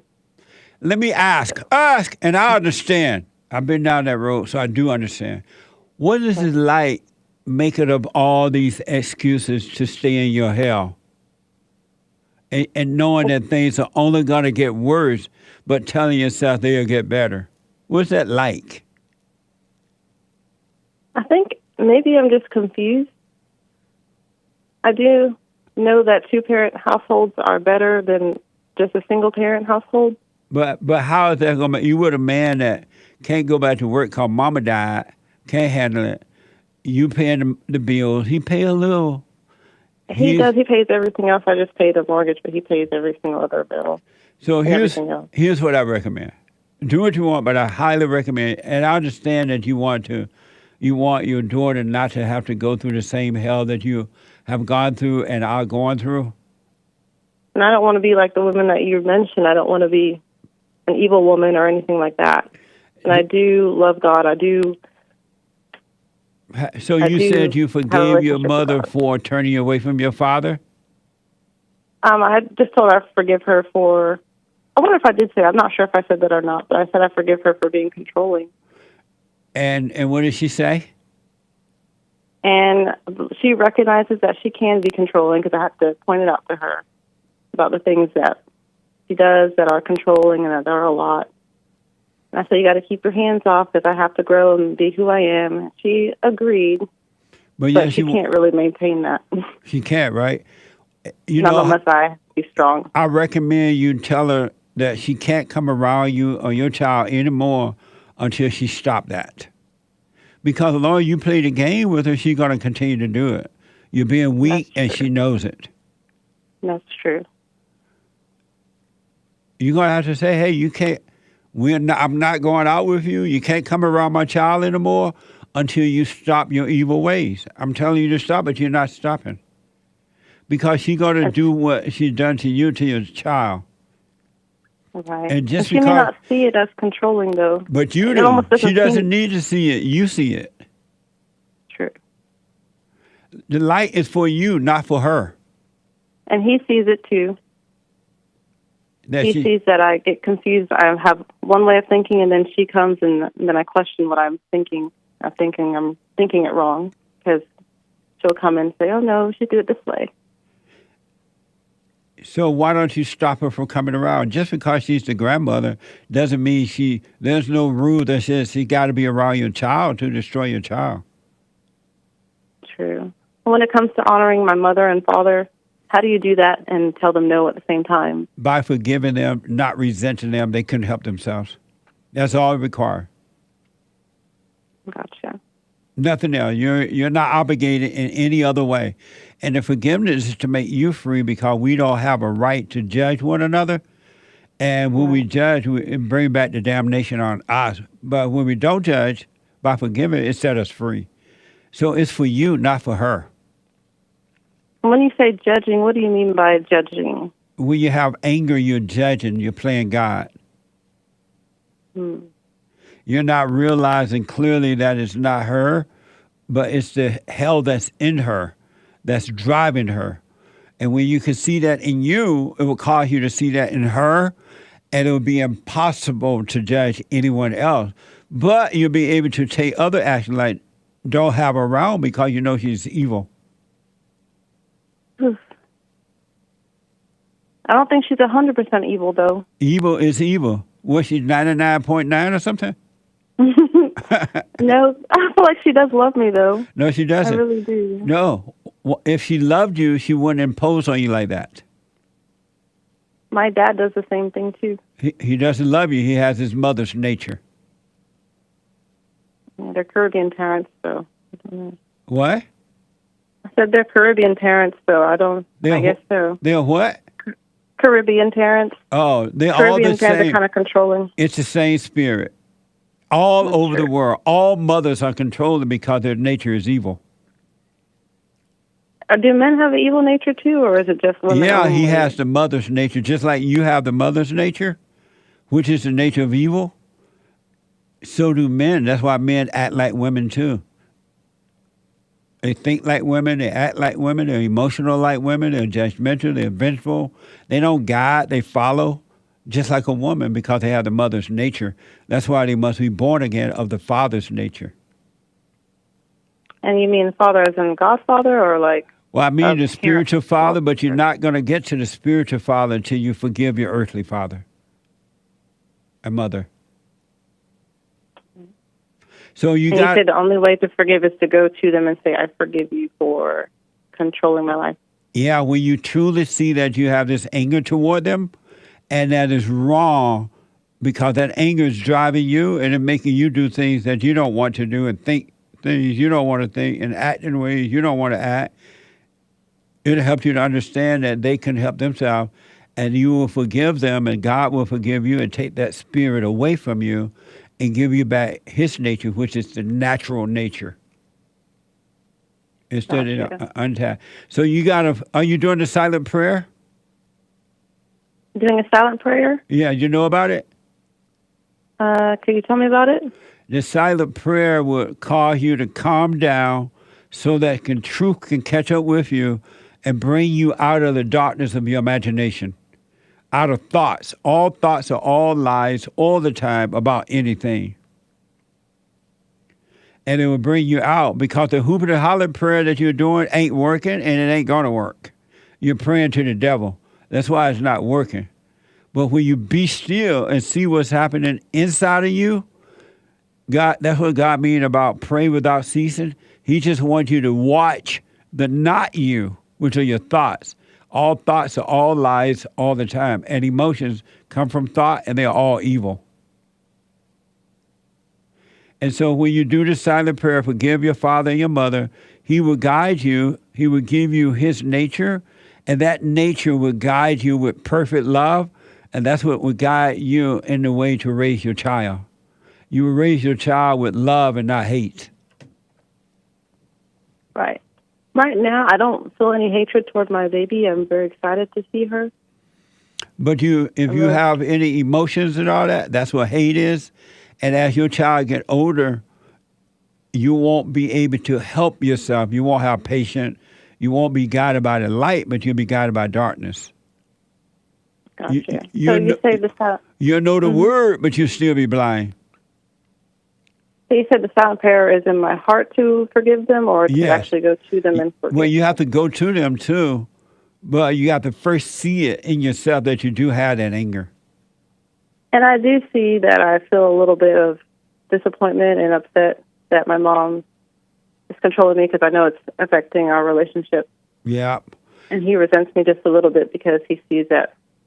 And I don't do anything mean to him, but he sees that, I have one thought and then I change it because my mom influenced me to change it, and then I get confused, and he sees that and he does not like that. Who, your boyfriend? But he wants me to think on my own. But he's not able to lead you because he's living in darkness himself. Unfortunately. And that's why... But like he's... Oh, go ahead. No, finish your point. I was just thinking that I do want him and I to get married and raise our baby the right way. I do. But, and I know that, if I fix myself and get right and then get with somebody else, of course, it's not going to be possible because I know you said that no one should be with a mother who has children. Right. But you're doing it the wrong way because you're not giving him a reason to want to be right. You're giving him everything he wants. And so he's not feeling the pain of wanting to be right. So how will he find right when you're in the way of that as well? You're not even giving the guy a reason to marry you. He's living with you already. Right. And I didn't believe in that until, unfortunately, I didn't do what I was supposed to do, and I got pregnant, which I should not have done anything out of wedlock in the first place. Right. But it did happen. But don't judge yourself for that, but don't dig a deeper hole for yourself either. Just because you got pregnant out of wedlock is not a reason to get married. You got pregnant out of wedlock, you see what you can understand from that situation. You overcome that situation. You don't go and move in with a guy that's not ready to marry you, cannot afford to take care of you so that you could be home and raise his child. You're just digging a deeper hole and don't realize it. Satan is giving you all other... And kind of what Nick and the guys were saying earlier, Satan is giving you more reason to dig a deeper hole for yourself. Oh, you're pregnant out of wedlock, you got a baby, you need to have a man. Let him live here. He doesn't want to get married, but he will. Let him. You're just digging a deeper hole rather than understanding your situation and getting the understanding and overcoming. Well, what I'm confused about is if I raised Abigail on my own, I wouldn't be a good mom doing But you that. don't have that idea at all. You seek the kingdom of God, and the goodness of God will dwell in you, and he will raise your child for you. So even as a single woman. Right, because you won't have the hate, you will have the love. Do you believe that a single woman who has a child could ever get married, or you think it's just something that God would never want? It's something you should not even be thinking about. And I understand women do want to be married, and that's a natural thing for the woman. She naturally wants it, but don't think about it. You only think about seeking the kingdom in his right way, and the truth will guide you. If it's meant for you to be married, you will. If not, you'll be fine either way. And I understand it's natural that women do want to get married, but don't think about that. You should only seek the kingdom of God in his right way. And he'll add everything that I need. 100%. It'll be perfect. Got you. So you are suggesting that he and I not live together, which I don't give him everything he wants as far as all that goes, because I know that's not correct. Are you giving him sex? No. And if he tries to, I say we cannot, because I don't want to be sinful. I really don't like that. It makes me feel guilty, and I don't want to do that. Oh, good. So he sleep in a separate bedroom? Not separate bedrooms, but he mostly sleeps in the chair a lot of times. So it works out anyway. I'm about to say, if you're giving him sex, you're giving him everything he wants. But, right. That's all they want is sex. Yeah. So that's not going to work out nor happen. Well, here's what I recommend. You're in this situation, right? Everything's happening around you. You overcome by what can I understand from this situation? Not what I can get from it. What can I understand? And the understanding will straighten the situation out one way or another for you, and it'll be perfect. But if you make those decisions right now, you're making them in darkness, and you'll live to regret it, and you'll just dig a deeper hole for yourself. It's enough to see that your house is burning down, grow from it, and you'll be fine. So do the silent prayer, www.silentprayer.video, or rebuildingtheman.com/prayer. Do the prayer so you could start to see clearer, come out of your thoughts, and you'll see clearer, and you'll see how to deal with your mother and your father and your boyfriend. You'll see how to deal with whole life. It will be amazing. Okay. And can I just wrap it up real quick? Yes. I know you have to go, but I did pray in my heart, and I wanted to forgive my dad and my mom, but I guess I haven't since she's still controlling me. That's the evidence that maybe it's not completed yet. No. But I have been praying about that. Well, but I need to be more diligent about it. Here's what I recommend. You don't need to go back and forgive them anymore. You saw that you needed to forgive, but you need to start saying no to your mother. And your father, too, if he's imposing his time on you as well. Just say no, and the devil goes say, oh, poor mama, she can't go on a vacation without you. She can't go shopping. Don't fall for the lie of the thoughts. All thoughts are all lies. Don't fall for it. Let it pass. And when my dad keeps asking me questions about my personal life, like, did you get your oil changed? Did you do this? Are you doing this? Are you doing that? Where are you going? What are you doing with Abigail? Is she got her insurance? Do you have this going on? I'm sure that's too much for a child who's grown up to have their father ask them all these questions. Just say, don't ask my business. I got this. Stop if you continue to treat me this way, I won't have anything to do with you. And he has no clue that that's how. I don't think he understands that at all. And No. I know that'll rock his world and make him feel like I'm being disrespectful to him. And I'm It would be his ego overreacting. It has nothing to do with you. Okay. So I just have to find a nice way to say it, I'm sure. A firm, Yeah, you nice say way it to like say this. Hey, Dad, stop treating me like a child. Don't ask my business. If you do, I'm done with you. Oh, my gosh, it doesn't sound loving at all. That it is loving. It's not loving when you're pretending that you're happy with what's happening and you're not. That's not loving. Okay. That's being fake. Yeah. It's being fake. It's hate. It's not love. Gotcha. And all that emotional crap you feel and feeling bad for him and all that, or her, or both, that's not love either. That's hate. Okay. So I just need to put my prayers into action. Yes. If I say I forgive in my heart, I need to go ahead and start putting the action Absolutely. out there. And once And then I'll be free. if you stay with the silent prayer morning and night, you will have no other choice but to put it in action. That's all you will see is to put it in action. Okay. And then after that, trust God and put him first, and he will guide this whole situation that I'm in as well. 100%. Well, thank you very much. But you can't trust thoughts and trust God, because when you trust thoughts, you're trusting the devil, and you can only serve one God. Right. So you got to doubt all thoughts and feelings. Okay. The ones that feel good and the ones that feel bad, they're both imposters. How are you supposed to feel? Like numb or? No, don't worry about that. You will feel the way you're supposed to be feeling, and it's nothing like what you can even imagine. Okay. It'll be the real deal. Thank you. Let me know how it goes. Okay. Do you want me to call you back or just send a little comment? Call me back. Okay. If you want. No pressure. Yes, sir. No, no problem. All right. So is this helpful? It was a little helpful. Some of it seems abstract, and I'm a very specific kind of person. You're very what? So it's kind of hard. I'm a very specific person. Like, I need, like, concrete, specific things. Oh, you're one of those intellectual people. I don't try to be, not really. But it sounds like you are. I know believing in God is not always about that.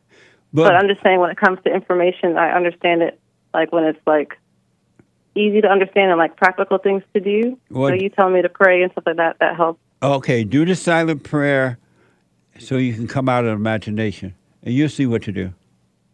Right. And believing in God is not knowing God. It's just believing in it. It's like believing in Martin Luther King Jr. It does nothing for you. But I also try to be still, I do.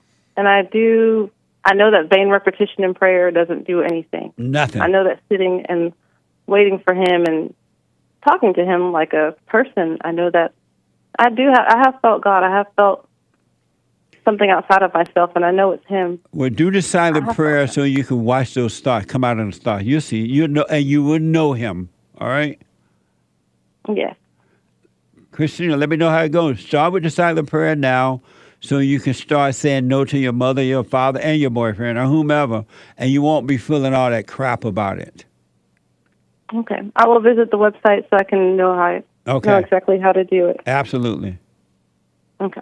Thank you. I wish you well. You too. Thank you. Bye. Thank you. Okay. Bye. Bye now. Amazing. Tony out of California. Tony, welcome to the show. You're on the air. Good morning, Justin. How you be? All is well, Tony. Wonderful, wonderful. Did you see the footage about Montgomery, Alabama yesterday? No, it wasn't yesterday. I think it was a couple of days ago. With that whole boat? The boat ride. Yeah, I saw that. Ride. Yeah, what's your concept on that? What's your thoughts on that? That the whole world is angry now because that's what they push in the world. They tell the people that anger is good and everything going out of control. Well, don't you, you said now. Hold on, Tony. Can you hold on? Sir. Okay. Let me take a quick break. I have a quick guest coming up for you, I think. He was scheduled for the top of the hour, but I forgot because we couldn't get him. And he just needed to make an announcement and stuff. And then I get to your super chats and phone calls. Back in a moment.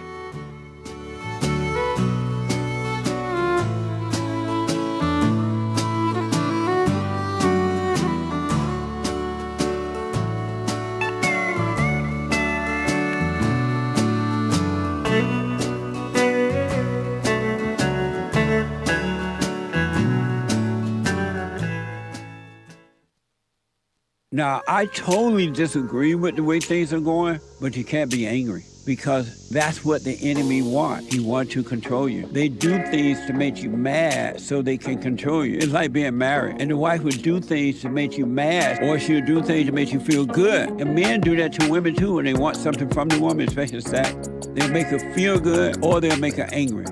And the woman's gonna have to say, you don't want to be angry. You want to speak up. You want to disagree with what's going on. It's wrong, but do not be angry. Then you won't have fear. You won't have doubt. You won't have worries. You'll be able to see, but you got to stay away from anger. That's why you must forgive your mothers and your fathers so that you can overcome the spirit of anger. It's a spirit and it's wicked. Nothing good in anger because it has no love, folks. You need love to defeat evil. And love is not a weakness. It's a strength. It's from God. It's His nature.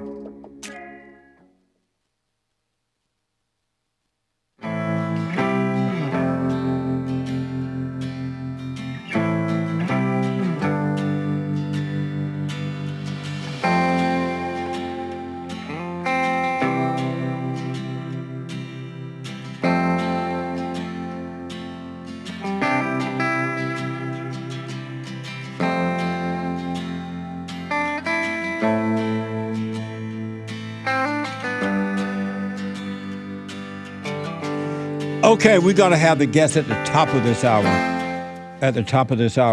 Don't forget the Hake Report is coming up at 9 a.m. this morning. The Hake, Hake report.com. And he is on fire in many, many ways. He had a sunburn tan thing.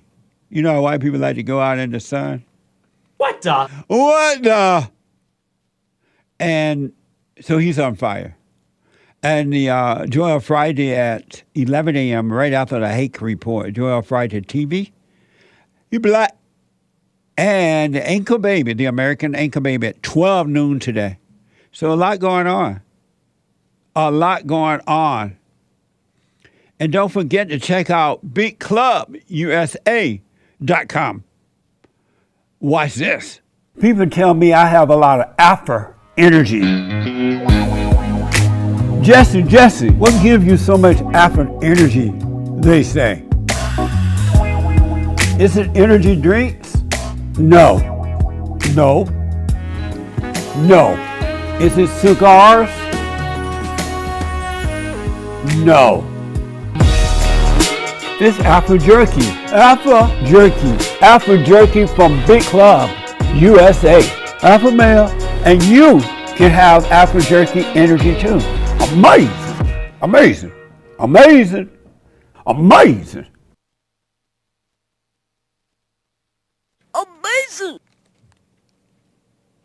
Big Club USA, put in the promo code JLP33, you get 15% off of your purchase.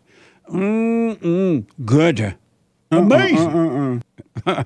BigClubUSA.com. Let me go back to Tony. Tony was asking about the Montgomery incident down there where they had a fight over some boat or ship or something. And so, Tony, that's what I think about it. Just angry people fighting one another nowadays. Well, the thing is, Jesse, I mean, we had anger from the beginning of time when Cain killed Abel, you know. So it's that the man, the security guard, asked the gentleman could they move their boat because they wanted to dock the bigger boat to come up to the dock so that people can get off. And they refused. But the thing is, it wasn't called for them to jump him like they did. It was 6 people against 1. How do you know it wasn't called for? Were you there?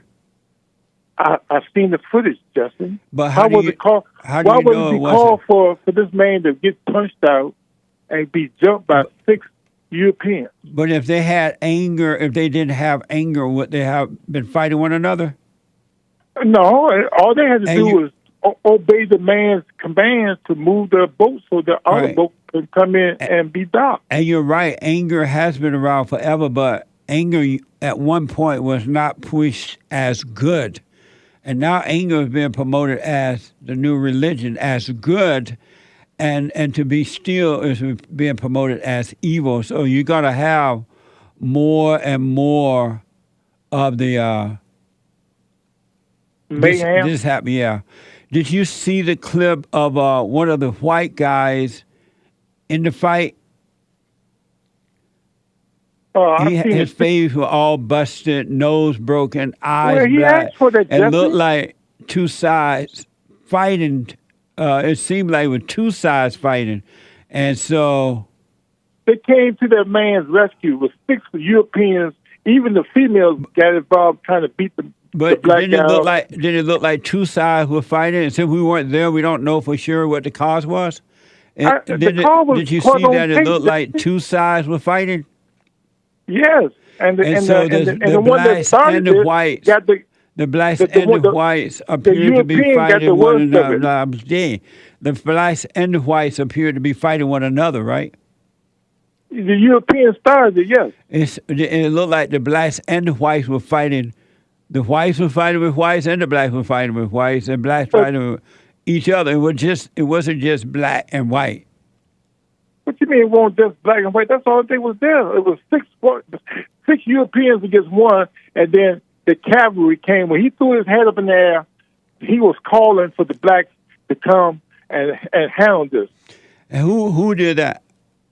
The black security guard. When he seen that he was about to be jumped, he took his head off and threw it in the air. That was like a drum beat to the black. And how do you know that? They had one dude. How do you know that? Swam. I seen the footage on the. How do you know when he threw it? You said he threw his hair in the air, and He that threw his meant it hat- was a draw his beat. hat. It was a draw beat for the blacks to come and help him. Yes. And how do you know that? Because they came out of nowhere. They How had do you one know guy, that? You're not answering. How do you know that that's Jesus the Christ. reason? I'm not giving the answer you want. I'm giving the answer that I have to give you. Tony, I'm going to try one more time. I'm trying Jesse. to have a conversation with you about this. Well, come on How and talk do to you me. know that's why he threw his hat in the air? Did he say that? Because he was ready for battle when he threw Tony, that I hat got up to in the go. air. You're not telling me how you knew. I'm telling you what the truth is. So how do you know? Did he say, I'm throwing my hat in the air because I want the blacks to come and help me? I said he threw the hat up Did in he the air. say it, Tony? No, he didn't say it. So how do Jesse. you know that's why he threw a hat in the air? Because he was ready for battle. He knew. But he how was do you gonna know? pass How do you know people. he was calling for other black people to come help him? Jesse, can you follow my conversation with you? No, you're not Instead of having. trying to- You're instead- not. instead You're of making trying to lead strange, to man. somewhere that you want. Bye, Tony. I gotta go. Greg, that's one line up. I can't play with Tony.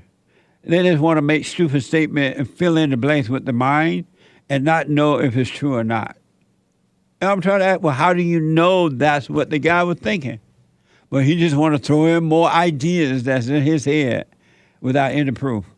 Let me go to Greg out of Florida. Let's see here. Greg, welcome to the show. You're on the air. What's up, my friend? How you doing this morning? All is well, Greg. How you? I'm doing great, man. Thanks for asking. Good. Thanks for taking the call. I was going to tell you I did watch that Pope's Exorcist. Amazing. What'd you think? That was an awesome movie. And in what way? It really helped put into perspective how Satan will use your thoughts against you. Yeah. Yeah. Yeah, I mean there's a movie, Jesse, you got to watch that's better than that. And so called The Storm of the Century. And so but this particular movie, it allowed you to see how Satan worked your mind. Yeah, like when he was in there and showing that naked woman that he had messed with, and it showed that girl that he thought he was guilty of killing. It was cool to see how Satan knows the negative things, and he'll use it, bring it back when it's not present, so that he can try to drag you back into believing in him. Amazing, huh? Every human being has the same identical problem. You're right, because I was watching that, Jesse, and I was like, I could see even clearer now that when Satan's talking to me about certain things, it just sheds more light on him that all he's trying to do is bully and intimidate you, but he has no power. He's trying to distract you. That's right. Yeah. It's amazing because when those guys didn't give in, they overcame him. Yeah. And Satan tries to bully you into the same hole over and over and over again because you'll listen to him, but as soon as you stay strong with God and like you say, bear the cross, he has to depart because he can't stand it. Well, once we overcome thoughts, stop thinking, period, you overcome the devil. I know. That's what I'm still... He can't distract you. He can only do it if you believe in thoughts. That's right. And that's one of the hardest things I've had to let God help me overcome and not try. Hello? Greg. Can you hear me? Your phone went out. You say, and not try what?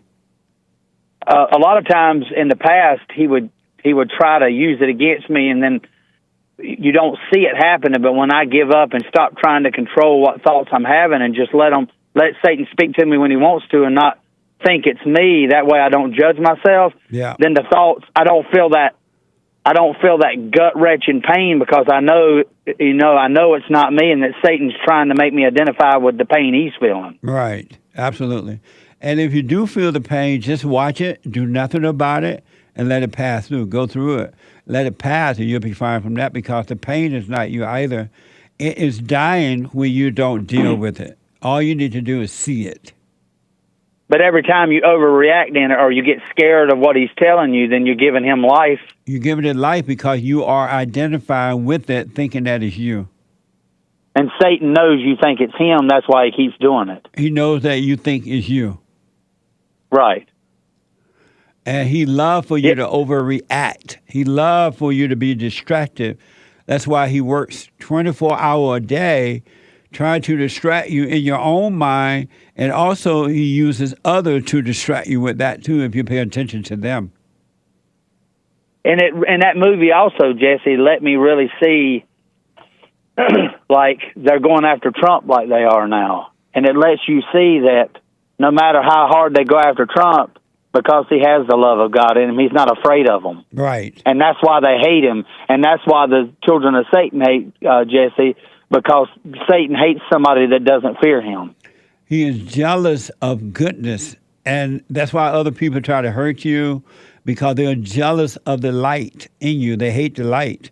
And they will treat you the same way that the great white hope Donald Trump is being treated. The situation may be a little different, but they'll treat you, it's the same spirit. They treat you the same way. Yes, sir. Amazing. You gotta watch that movie, Storm of the Century. You'll love it. Storm of the Century.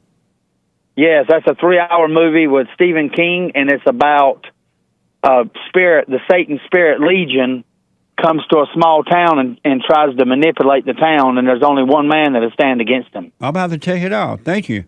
That is awesome, dude. You'll love that. All right. I appreciate that, Greg. Thank you so much, man. Yes, sir. Thanks for taking my call. Y'all have a wonderful day. Tell everybody God bless them. You too, buddy. I will. Well, they yes, can sir. hear you. Bye-bye. Bye. Amazing. Let me go to the first-time caller out of Canada, Matt, out of Canada. Matt, welcome to the show. You're on the air. What the heck are you up to, man? All is well, Matt. All is well, is it? I hope so. Down there in that great country of yours, it better not fall and go to shit like it's been going to. Well, you can't. Don't be better cursing. save that damn president of yours. Matt, hold on a minute. Sean's going to talk to you about the cursing, and I'll come back to you. Super chat. Super. Super chat. Super chats. Super. Yes, good morning, Super Chatters. Good morning, sir. Good morning, Super Chatters. Indeed. On buymeacoffee.com/JLP Talk, Revelation bought a coffee. This was actually late yesterday. If you know not love, you know not God, for God is love. Amazing. Thank you. That was Revelation. Nice. Someone bought 5 coffees. Hey, Jesse, to answer the biblical question. What do you value your feelings? It's not me. Oh, this is the last week's biblical question, I guess. Oh, I forgot what that was. It was, do you pay attention to... Do you see... Oh, do you see... What you do to yourself? Or do you just see what others do to you? Yeah. Okay. It sounds like that's what someone is responding to. It's not me harming myself or others. It's Satan. So I just let it go. Can you tell me how I can pray for others without all that hooping and hollering?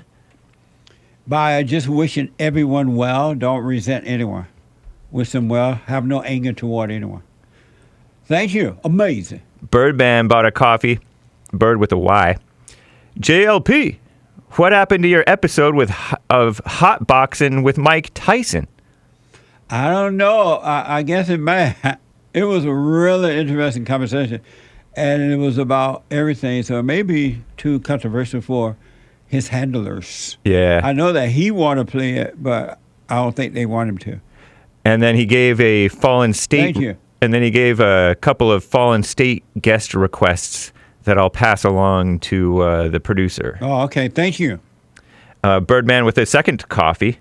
Shout out to my little bro, Brady. He 12. I love that dude. Shout out to my little bro, Caleb. He 2. He caught his first bass this weekend. Nice. Amazing. At 2 years old? Yeah. Wow. Based. I'm telling you. Shout out to a little bro. Yeah. Amazing. Thank you. And he says, thank you, JLP and crew. Thank you. Thank you, Birdman. Yeah.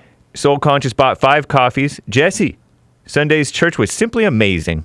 Life is amazing without thinking. Thank you. Yeah, it is. If you if you were not there or didn't see it, haven't seen it yet, or wasn't watching it live on rebuildingtheman.com/church, you need to check it out. You can podcast it at rebuildingtheman.com/church. rebuildingtheman.com/church. Amazing. Thank you. Ravender bought 10 coffees. Buy me a coffee. I am a dog, and you are the master. Why keep sacrificing yourself to worldly dogs when you could sacrifice to yourself to one of God's dogs? I obey your commands. Give your command and see.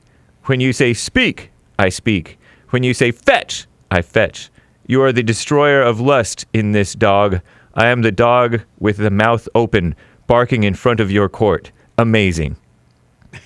Thank you, Ravender. I don't quite understand it, but who let the dogs out? Thank you. Mike Young bought a couple of coffees. On the first one, he said, "Hey, Jesse, have you noticed that women are now driving trucks now like men? And that men are so weak today that they would let them drive them?" Amazing. I know that you say beta every time you see that. Or Yeah. used to, anyway. But when I see men sitting on the woman's side, in the woman's seat, and the woman is driving in the man's seat, I'm like, beta. I can't help it. What the? Terrible. Beta. Indeed. Mike Young bought another coffee. Hey, Jesse, where are the white men in these businesses nowadays? Because every time I look around, there's nothing but black females running the show. What a sad way to live. Thank you, Mike. Yeah. On Kick, video on Apple says, my wife pushes back when I don't allow demonic Hollywood films to be played in my home. But she wants to see that one that you recommended, the Pope's Exorcist. Right. I reckon we will check that out. Thanks. That's a helpful one for her to see. Yeah. Because hopefully she will see the hell in herself, and maybe she will overcome it. Thank you. And Buddha Ra says, "Yo, you're on Kick now." Indeed, we are. JLP is. Kick. .com. Nice. / Jesse Lee Peterson. Thank you. D Live Cactus Eater Bear donated a diamond saying, "Happy Men's History Month." Happy Men's History Month. Check out the first hour. We gave some attention to men in the first hour today. Podcasted. Amazing. Thank you. That was so interesting, too, about Terence Crawford and his mother. It's every mother in the world. It don't matter. And this idea that it's a cultural thing is not. It's a spiritual thing. They just dressing up the evil by calling it a cultural thing. I got to stay with my family because it's a cultural thing. No, it's not. It's evil. And overcome words so you won't be deceived by words. All mothers do that. All mothers. Thank you. Evgeny Crosby with a diamond on D Live. Hake got another strike on YouTube. I disavow. Everybody's clowning Hake for disavowing and still getting a strike. I know. Over something that I don't even talk about, the COVID-19 vaccine. I don't even talk about that. You just mentioned it. I know, but that's not going to get you a strike, hopefully. Uh-oh. Maybe I'm radioactive after this sunburn. Yeah, hate is black. I'm going to get you a strike. Uh-oh. Just kidding, YouTube. I disavow. Oh, that doesn't work. Nordic Prince donated an Injagini. Very generous. Thank you. Thank you. He says, Jesus loves you and me. Stay strong, brother. You help people be better. God bless you, brother. Thank you. I appreciate it. Mike Young bought a third coffee saying, hey, Jesse, if you plan to bring the blacks back to the plantation to pick some cotton, you can count me in because I work in the heat all the time, and so count me in. Nice. Thank you. Amazing. Right on, Mike Young. Built for the fields, not like Hake. No. So your body really hurt from the sunburn. Don't tell Tony from California. Oh. He's going to be laughing at me, clowning me. Well, you and I will stand in the sun for 8 hours and see who handles it better. When I was on my trip, I was in the sun for a lot. And I turned so black, I didn't recognize myself. Yep. And I didn't know I could get any blacker. I'm like, what the? What the? Miracle Unique bought 3 coffees. Yeehaw, Jesse. I hope you're well. Happy Men's History Month. Thank you. You too. Appreciate it. Rooney bought a coffee. I can't value feel. Oh, this is an answer to the biblical question. My bag. Do you value your feelings? Rooney, R-U-N-E-Y, says, I can't value feelings because there's a plethora of them. Nice word. And they can be manipulated. Good point. Amazing. I'll put my little 2 cents in on Sunday. Thank you for that. How do you spell plethora? Plethora? Yeah. P-L-E-T-H-O-R-A. Plethora. Amazing. I've heard that word all my life. I never knew how to spell it. But you know what it means? A large or excessive amount of feelings. Amazing. That's why you shouldn't value them, ladies and gentlemen. Amazing. I guess. Do you value yours? Oh, yeah. Just because I know that intellectually it's the head knowledge, I need to get it down to the heart knowledge. Amazing. Thank you. We're going to stop right there. I want to get in a few calls before we run out of time. Thank you. And we'll finish when we come back from this. We'll finish. Thank you so much. Let me go quickly back to Matt out of Ontario, Canada. First time call. Matt, let's try it again. Go ahead. How are you, big guy? All is well. Go ahead. All is well. How's the states down there these days? I'm sorry? How are the states down there these days? I hear it's getting pretty crazy down there. It's a mess. It's making Canada look nice. Oh, man. Canada's just terrible, bro. Just terrible. You don't even know. Yeah, I gotta walk over these colorful lines all the time. Like, what the? Yeah. Holy no. crap, It's man. a mess everywhere, man. But this is why men got to stand up and get involved to bring on the change.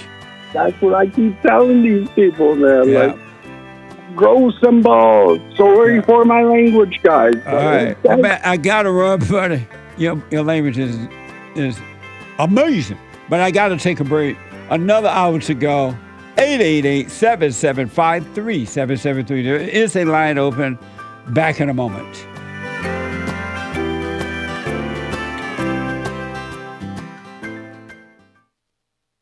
You can't run from evil within yourself or outside of self. You got to deal with it. And you need good in order to deal with evil. And God is good.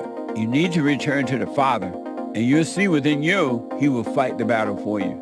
And he will fight it without, because he will show you how to deal with it. And you will have no fear. Love God with all your heart, all your soul, all your might, along with nothing else. Nothing else means yourself, your children, your wife, your things, your ego, your reputation, and all that. You can't care about any of that.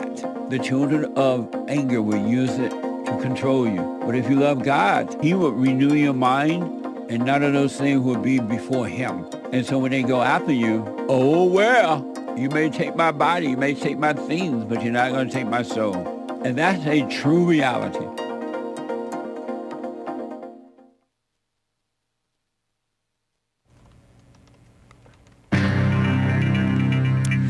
City workers, quote unquote, in LA going on strike. Maybe. Guess worker is a misnomer if that's the case. And that Montgomery boat dock brawl, CNN is all over the case, just like Tony from California, JLP's caller and Hake's caller. And the feds, are they going to do a land grab on the Grand Canyon, declaring it a national monument or something like that? That's Sleepy Joe for you, stealing America's land for the feds. And there's a PDF file ring arrested by the feds, evil versus evil, in the U.S. and Australia. Almost 100 people arrested. And other mess going on. This is the end of Hour 2 of the Jesse Lee Peterson Show. It is Country and Western Tuesday, August 8th, 2023 AD. JLP, you can get on air with JLP. There are 2 lines open. So call right in to get on hold, and JLP will get to your call, hopefully. But first, Hake news, not fake news. Communist strikes against commie-capitalist employers, or communist employers.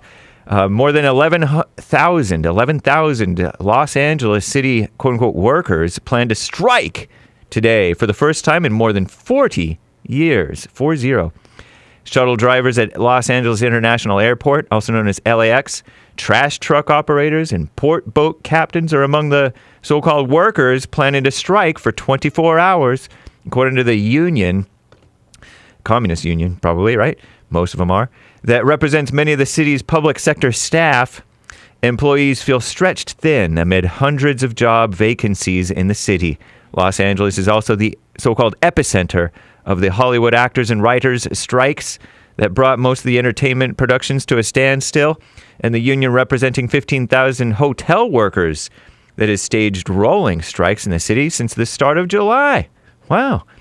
And that Montgomery boat dock brawl, Common Nonsense Network CNN reports Alabama police have issued 4 arrest warrants for individuals involved in a large brawl on a boat dock that has captivated the internet. Not Hake, but you can catch the coverage on American Anchor Baby, yesterday's show.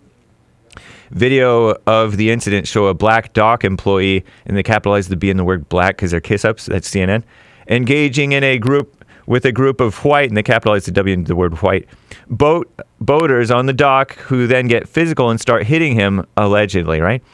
Footage of the chaotic fight went viral online as it escalated with punches being thrown, people being hit with chairs, at least one person being tossed into the water. One guy swam up to join into the fight or something like that. I don't know. Those who choose violence will be held accountable by our criminal justice system, says Montgomery Mayor Stephen Reed in a statement. Oh, he stated that, right? Montgomery Police Department's chief, along with the city's mayor, plan to hold a news conference later today to offer more information on the incident. And Biden's going to designate a new national monument surrounding the Grand Canyon. Isn't that part of American Indian land? So-called President Sleepy Joe Biden today, later, I guess, is set to designate the 5th national monument of his presidency. Maybe he already has. I don't know. I don't pay attention. And unveil new climate resilience funding, by the way, for national parks during a visit to lands surrounding one of the 7 natural wonders of the world, the Grand Canyon.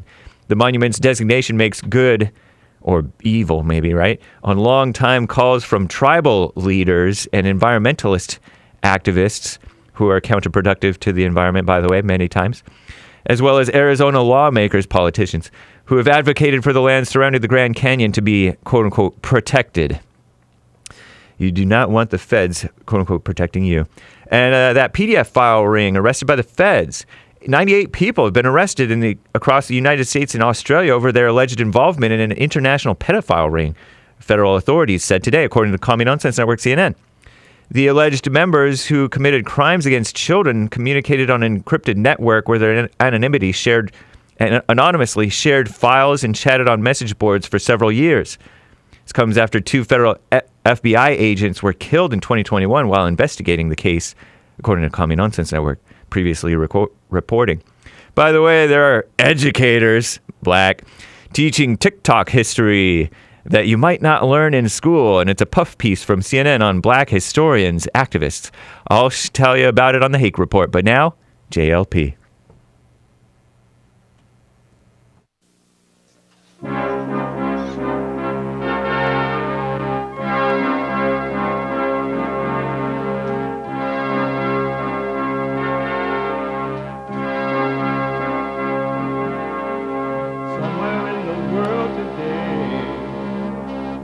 Got to stand up strong, face the truth about themselves, to understand what went wrong. I know we can find a way. I know we can find a way. I know we can find a way to stand up, stand up.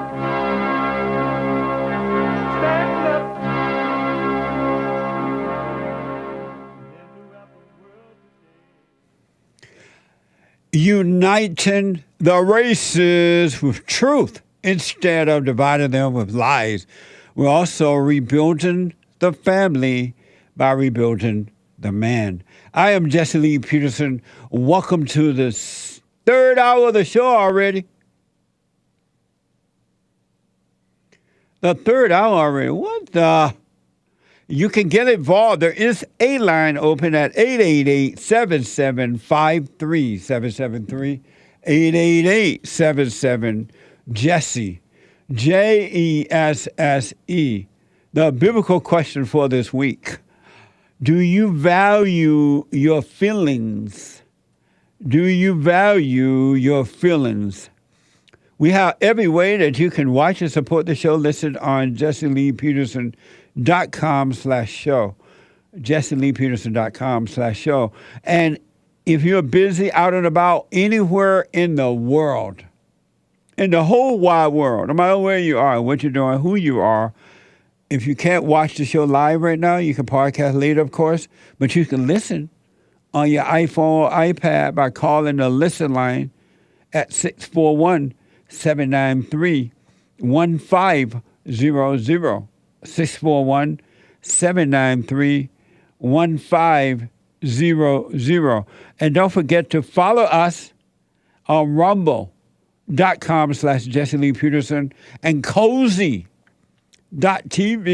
where Christ is King. Cozy.tv/JLP. Hit the like button, ring the bell, subscribe, and all those good things. I do appreciate it. It's Tuesday, the last hour of the show today. It is Country and Western Tuesday. When I was a little bitty baby, my mama used to rob me in her cradle. In that old cotton field back home. It was down in Louisiana, just about a mile from Texas County.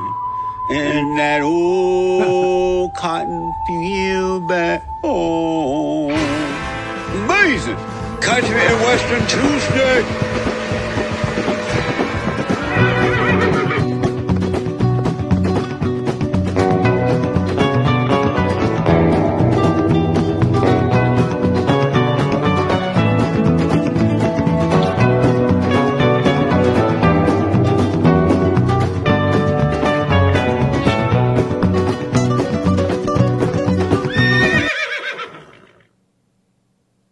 Amazing. The amazing work of Hassan, my audio engineer, expert on the Jesse Lee Peterson show. Amazing work. I want to go to Jalen? Jalen, a first time call out of Arizona. Jalen been waiting a while. Jalen, welcome to the show. You're on the air. Hey, Jesse. Hey there. Thank you for welcoming me on the show. I'm going to get straight to my question. Okay. My question is, it's kind of the lead up, but I recently lost my grandfather who dedicated me to God. He was my pastor. He welcomed me to, like, basically understanding and all that. He recently died. And me, as a 22-year-old man, I'm starting to recently relook for a pastor, and now I'm starting to see that I want qualities of something that I can relate to. Somebody of my color, somebody that went through something that I went through, like growing up. Because, like, you don't want to ask for somebody to support you that didn't go through what you went through. You want somebody that at least have some knowledge. Not saying that I don't want a white pastor. Not saying that I don't want a Hispanic pastor. I'm just saying, me as a black man from the South, I need somebody like people like you, people like Gino Jennings, people like it's a lot of like black pastors nowadays that are like I want to have in my like to look up to. However, I don't have that. Like, I feel like I have a prejudice. So do people have like a natural prejudice in them to where they only want to look up to something that's just like them when it comes to like a pastor or something to like give them inspiration? Well, for people who think and feel that way are evil. They're looking up to the devil. Why that? Because how can you make a choice like that? It doesn't make sense to have that kind of thinking at all. Where are you getting that thinking? Okay. Where are you getting that thinking from? I can answer that. Just like how you asked that question where, like, Jesus, like, what color is Jesus? Like, I remember you interviewed somebody, some African Jew that said that to him, since he grew up around a lot of black folks, that when he had his moment with Jesus, Jesus was black to him. So it's kind of like how that's basically you calling that the devil, because like his the way he go about life is the way he perceives things, like, and it's not based on maybe that is the devil working. It is. What is the purpose of when I talk about Jesus color? I'm doing it either as a joke or because I know other people think that that's important, and I want to understand why they think it's important.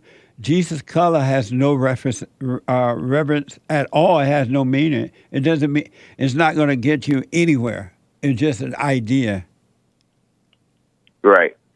And if that's the case, so if it doesn't get me anywhere, how do I get somewhere? Because like I said, I do want to listen to more people at Oprah in my range to be able to understand like the misunderstood, because I'm trying to understand how this world is going. But like if you're saying that the way I perceive Jesus is the devil, then how do I improve that? But let go of all ideas about Jesus and about God, overcome thoughts and emotions, then you shall know God. You shall become a son of God.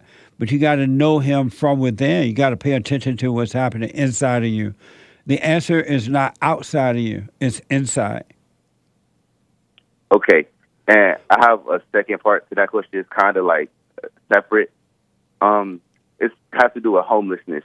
I watched your video, and as you heard, I am in Phoenix, Arizona, about homelessness that you made in 1996. And the way that you were talking to those people, they were basically pulling this like victim mindset, the same kind of mindset that I see a lot of people use today. However, they're like, you got to give us this, you got to give us that. Yet they're making the streets worse. They're out here like, getting in bigger numbers. They're promoting homelessness on social media to where kids dang near want to like see, okay, they're living on the streets. I can basically turn 18 and live on the streets too. And it's just going to make like this go on and on. So I just want to ask you, how would you fix homelessness? I would suggest that they're not giving homeless people anything, nothing. I agree. There is a time to give, time to help out, but it has to be done at the right time in the right way. But these people are now being set up by giving them so that they can be used for destruction, for votes, and all that kind of thing. They're not really trying to help the homeless. They want to keep them down so they can keep us divided and fighting in our country. They want you to have fear and all that kind of mess. So they're not trying to help the homeless. They're helping themselves by using the people who love to be used. Right, and with that homeless people $250 million.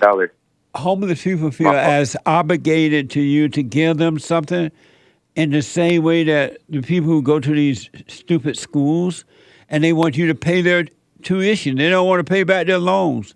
They don't want to do this and that. It's the same way that a mother does when she turned the man's children away from him. It's all about her. It's never about anyone but self. And that's what these people are doing. And the homeless, if you notice, the homeless people are real selfish too. Very selfish. They walk into your store and tell you that they're gonna steal. Yeah. And they say it's your fault that they stealing. Like, I mean, what? Like, oh my gosh. Jay, let me ask before I run here, what's wrong with the blacks? What's wrong with the blacks? We feel entitled. We feel like we deserve more than what we earn. So what now? Oh, we feel very entitled to we feel like we deserve more than what we earn in our lifetime. They're just like the homeless people. They're no different than the homeless person. They feel that you owe them something. So one last thing, you said your grandfather did what to you and God? He dedicated me to God at birth. Like I say around like the first couple months. Oh, meaning, and what does that mean? I'm still trying to understand that, but I know it was like basically like turning me to Christianity around like at birth, and because he gave himself to God, he wanted to bring his family to God since he was the first one to go from Catholic to Christianity. So I guess I can't explain that. Honestly, I don't know. He died, so I wasn't able to ask. Was it helpful at all? Since you don't even know what it means or what it was, why did he do that to you? I think he was trying to give God a path in my heart for when I got older, so when I have to go through my journey on my own. Oh, I like see. He did for his. Have you forgiven your mother? Hey, yes, sir. You went to Yes, her? sir. My biological mother, I forgive her 100%. You Then told I her? with my father. Did you tell her? Yes. Yeah. My stepmother knows though. My stepmother is the one. Why have you forgiven her?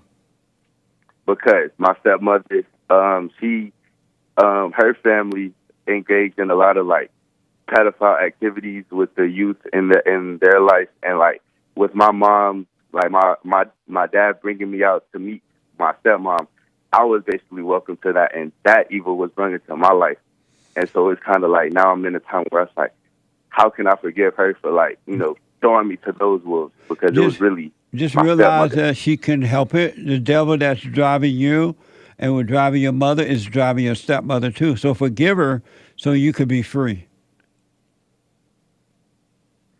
You're right. All right? But the way women work with forgiveness, they laugh at forgiveness. Because they're evil, that's Like- fine. Let them laugh, but God will forgive you. Don't ask for forgiveness. You forgive her or them, and God will forgive you. And if they laugh, it's just the devil laughing at good. And that's fine. Let them laugh and let them live in their hell. Okay. But you still... I'll work on it. It probably might take a couple of years. I'm sorry for resenting you. You can help it. And if they laugh, it's just the devil laughing because the devil is jealous of God. He's evil. All right? Shoot, the devil gonna make me want to punch her in the face for laughing at me, forgiving her. No, don't do that. You forgive her so you can be free of her. All right? I got to worry about it. Thank you so much. I appreciate you.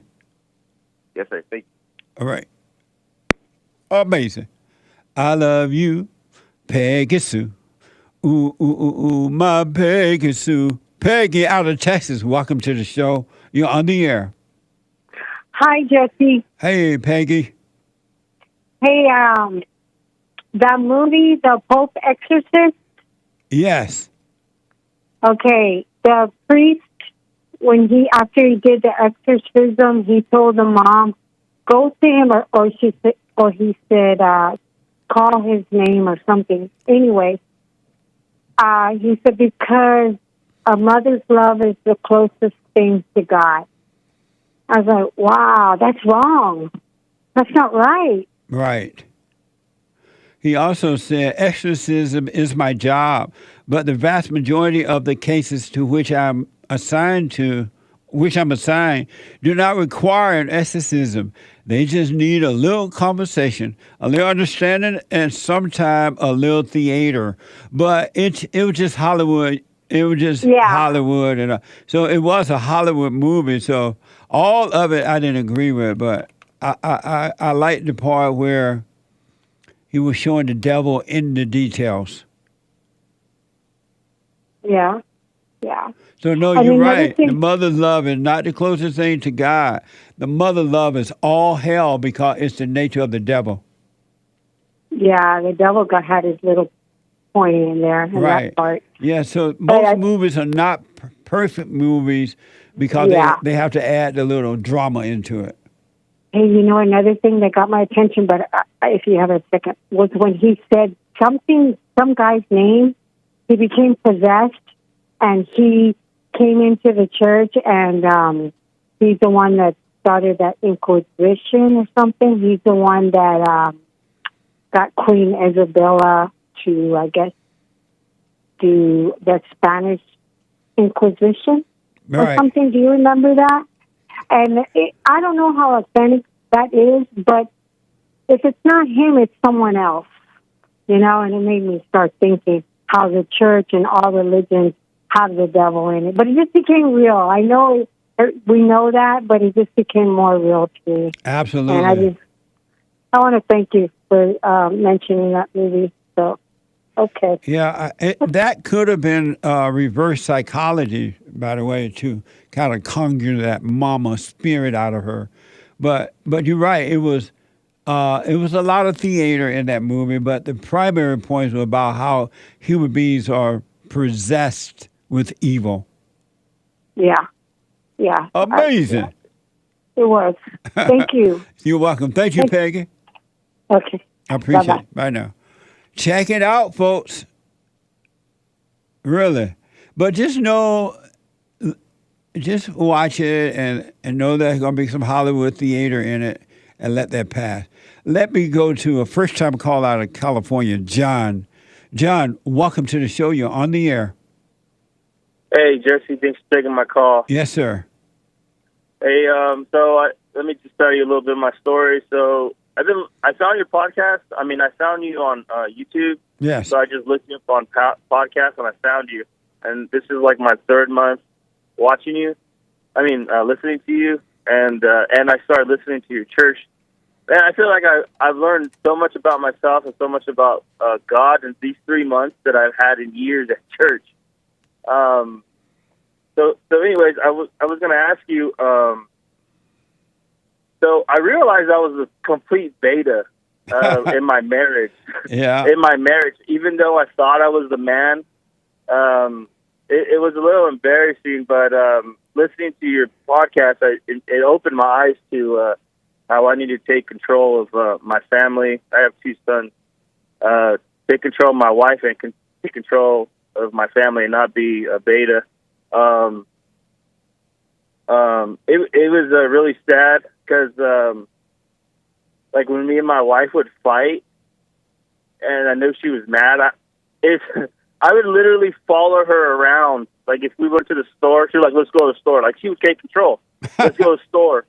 And I knew she was mad, so I would keep my mouth shut, and I would literally walk around the store, and because in my mind I thought, okay, if I submit to her, well, not submit, but now I know it's called submit.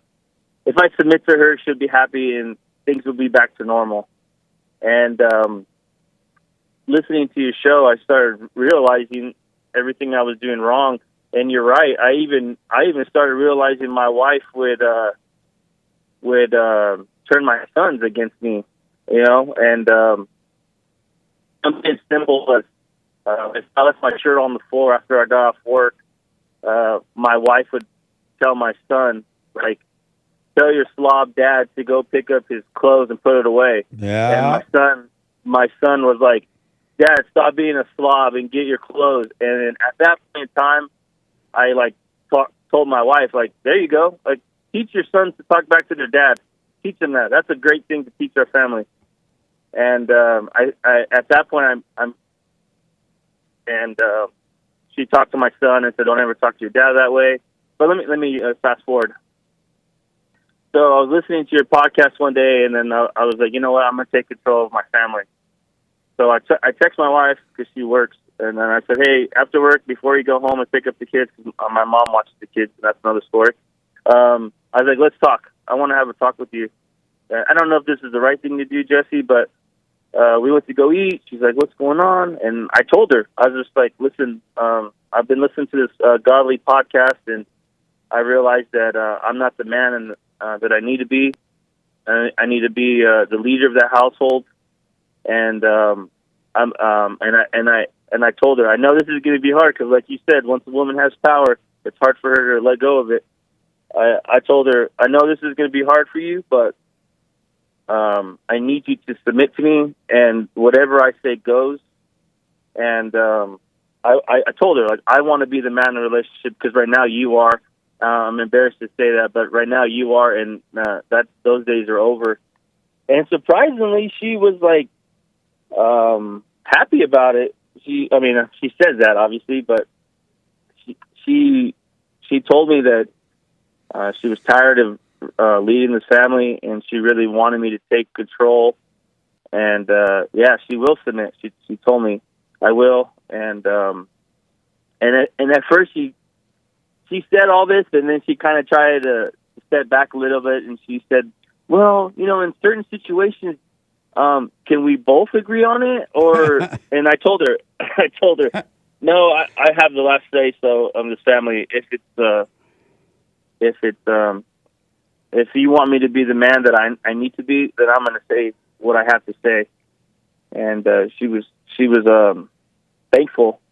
So I went to forgive my mom, and from the last caller that you were talking to, I forgave my mom, and right away she starts laughing. And I tell her, I'm serious. Like, I forgive you, and I'm sorry for resenting you, but I forgive you. And she starts laughing, and she thinks I'm joking the whole time. And then right after that, I go talk to my dad, and I say, like, will you tell him, and he starts laughing too. So now from the previous caller, I know that's from the devil. But my main question, and I know I'm talking too much, is how do I continue to be a man? Like, my dad's in my life, and my dad has a lot of anger. My mom has a lot of anger. And now, listening to your show, I look a lot like my dad. And now I realize that, yeah, my mom, not to be sad story, but yeah, my mom growing up was really mean to me. Now that I think about it, and it's probably because I look a lot like my dad. Yep. The worst thing that can happen to a child, whether it's a boy or other girl, to look like their father and then to be close to their father is double trouble. That mama gonna give them hell night and day. They're gonna become the worst child to her, and she hates that. So I appreciate everything you do, but my question is I don't really work around a lot of men. I mean, I do, but now that I listen to your show, they gossip, they cry, they complain. They're from the devil, so I really don't want to like reach out to them. So I've been really just listening to your podcast. But do you recommend? How do I know I'm still a man? If that makes any sense. Okay, good question. Number one, I want to respond to the situation with your wife first. From this day forward, never tell her what you are going to become. You just become it. You just be it. And, now you're taking charge of the family. You're taking charge of what you're supposed. Just do it. You don't need her permission to do it. And because if she give you permission to do it, she can take it back whenever she wants to. You become it because it's the right thing to be, the head of your wife and to guide your family, right? And so you don't need her you don't need to have that conversation with her. Just do it. But since you've already done it, no, how old are you? I'm 36. Oh, good. Since you've already done it, you're fine with it. And number two is the way you become a man is do the silent prayer and watch those thoughts. And so that, because all you've been doing all your life is listening to thoughts which are of the devil, which were passed down to you from your mother. And so once you stop listening to the thoughts and the emotion, all that stuff will disappear, and the nature of God will develop you, cause you to become a man. You will be a son of God. And being a man is nothing like what you can even imagine. So whatever ideas you have about being a man, let all ideas go, and you will overcome the abnormal nature, which is of your mother, to the normal nature, which is of God, which should have been of your earthly father. So don't try to be one. Just seek the kingdom of God, and you will grow in his nature. And it's nothing like what you can imagine. So don't try to imagine what it is. You cannot learn to be a man from any other human being. No other man, no other woman, nobody. You learn, even your father don't teach you how to be a man. He teach you how to work, how to take care of yourself, how to rely on yourself instead of others. But no human being can teach you how to be a man. No, I see. He can teach you, as a kid, he teach you how to function on earth by teaching you to be responsible for work and paying your bills and things like that. But nobody can teach you how to be a man. That cannot be taught. But you will grow into it in the light of God. Hey, so a question on that. So with my two boys, I just... I'm in a walking example for my boys, right? Yes. So obviously, I show them, I introduce them to God, and that's all my job is show them how to work hard, don't gossip and all that good stuff, and then they'll just have to go on their journey alone. Is that pretty much it? And when you say introduce them to God, what do you mean? Like I've told him, because I listen to your podcast out loud in my house, and like I've talked to my son about controlling his emotions and controlling his anger, and I told him, anger's from the devil, and he's 8 years old, so he like eats it up. He like believes it 100,000%. Did you tell him to forgive his mother? No, I haven't. Yeah, tell him to forgive mother for being impatient with him and the way she treated you, that she couldn't help herself, and don't be angry at mama. Okay. And one more thing before I go. The all thoughts all the time, that thing you always say is 1,000% true. This past weekend, my wife, she's really angry, my wife, and she got upset.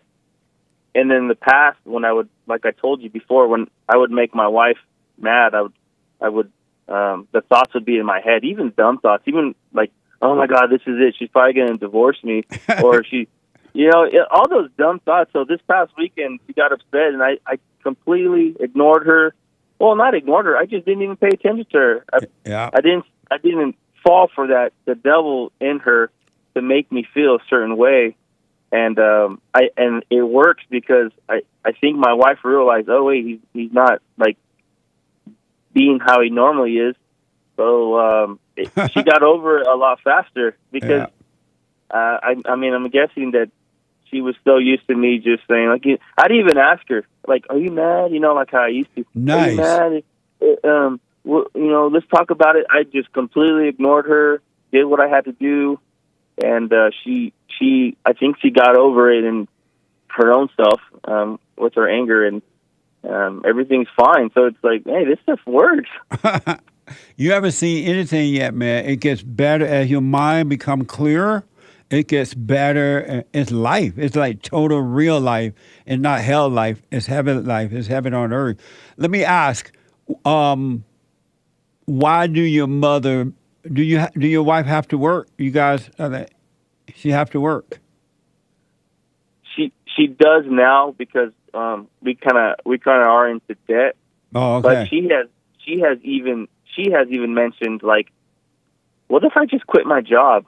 And before I started listening to your podcast, I would think, heck no, like, we need money, we need to survive. Because are you able to work two jobs? You're about to say, but now what? Oh, I was now that I'm listening to your podcast, and I think after we pay off my wife's car, I think hold on, I'm gonna buddy. have her quit. Can you hold? Hold on. Yeah. Hold on. Back in a moment. Treasure Chest is now open on D Live.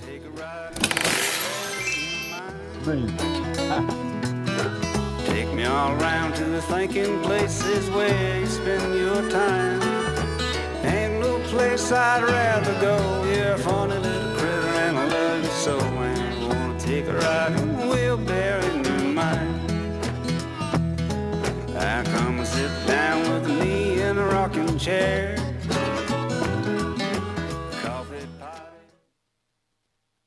I noticed after a while that when these guys overcome their anger, they have amazing ideas about starting a business, but because they've been told that if you don't get a loan from the bank, or if you don't have a 5-year plan, or if you don't do this, and it's just simply not true, it's the first step. With faith, then all things are possible. So, but the most important thing is to return to the Father.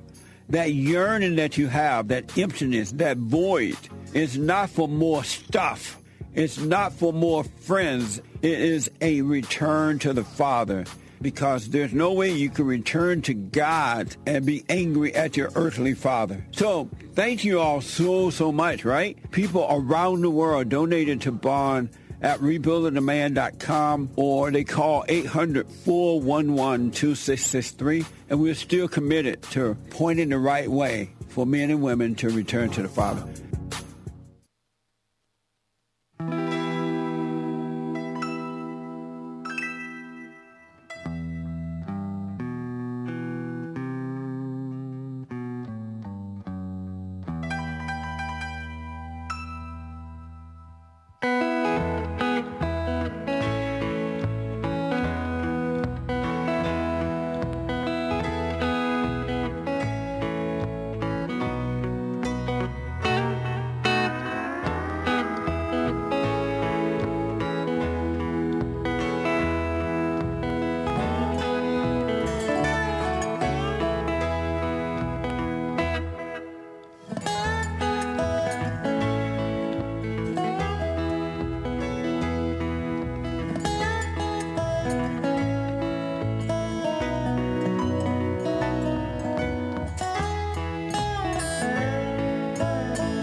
Welcome back. 888-775-3773. Couple announcement. The Hake Report is coming up at the top of this hour. The Hake Report.com from 9 to 11 a.m. Pacific time. And then Joel Friday TV. He be like at 11 a.m. And at 12 noon, the American Anchor Baby. The American Anchor Baby at 12 noon Pacific time. All right? 12 noon. You don't want to miss it. The American Anchor Baby. If you missed most of the show live today, make sure you podcast it. You won't regret it. It's amazing. Be sure to podcast it, all right? And don't forget, we're like banned from Streamlabs. They don't like us. But there are so many other ways you can super chat and donate by buymeacoffee.com, Justin Lee Peterson, or cash.app, bond/bond JLP. All right, let me go quickly back to John, a first-time caller out of California. John is waking up and starting to deal with his wife and family in the right way. So, John. Yes. A couple quick things. As far as your children, just tell them don't be mad at mama. She can't help herself. And if mama's ever impatient with them, to let you know so you can correct her in front of the kids and they will see that they're protected by you. But you have to do it with patience, not with anger. All right? Yes, sir. And as far as introducing them to God, when they see you, they will see God. Because they will see perfect love, they will see patience, they will see the Son of God. And when you see the Son, you see the Father. So then that way, when they grow up close to you, loving you and not hating you, then they will already be one with God. A question. Is it too young to teach my son about the silent prayer? If he asks you to do it, he may see you doing it, and he wants to, then show him, but wait until he asks. Yeah, he saw me. He saw me do it because I actually go into like our walk-in closet to do it because it's completely quiet in there. Yeah. And he came in, and so now me and him do it. Well, nice. And if he wants to do it, absolutely. Yeah, he'll even remind me. Don't forget, Dad. We got. I don't forget. Amazing. But I live in Bakersfield, so it's not too far from LA. I'd like to go to your church. Well, you're welcome. We have our men's meeting the first Thursday of the month at 7 p.m. and then Sunday morning service for everybody. Let me ask. So you can't afford to have your wife stay home right now because you guys got into some debt, right? Yes. Well, and just know that eventually, since the kid, especially the kids are young and still home, that eventually that's what you want to do, but don't rush into it. Let it happen naturally. That way you'll work your way out of that situation, the debt situation, you'll be fine. Yeah, like I told you, she kind of mentioned, what if I stop working? And at first, before I listened to your podcast, I'm like, no way. But now that I'm really putting it in my heart, like, yeah, let's pay off our debt. Quit your job. Yeah. Are you able to work 2 jobs if you need to?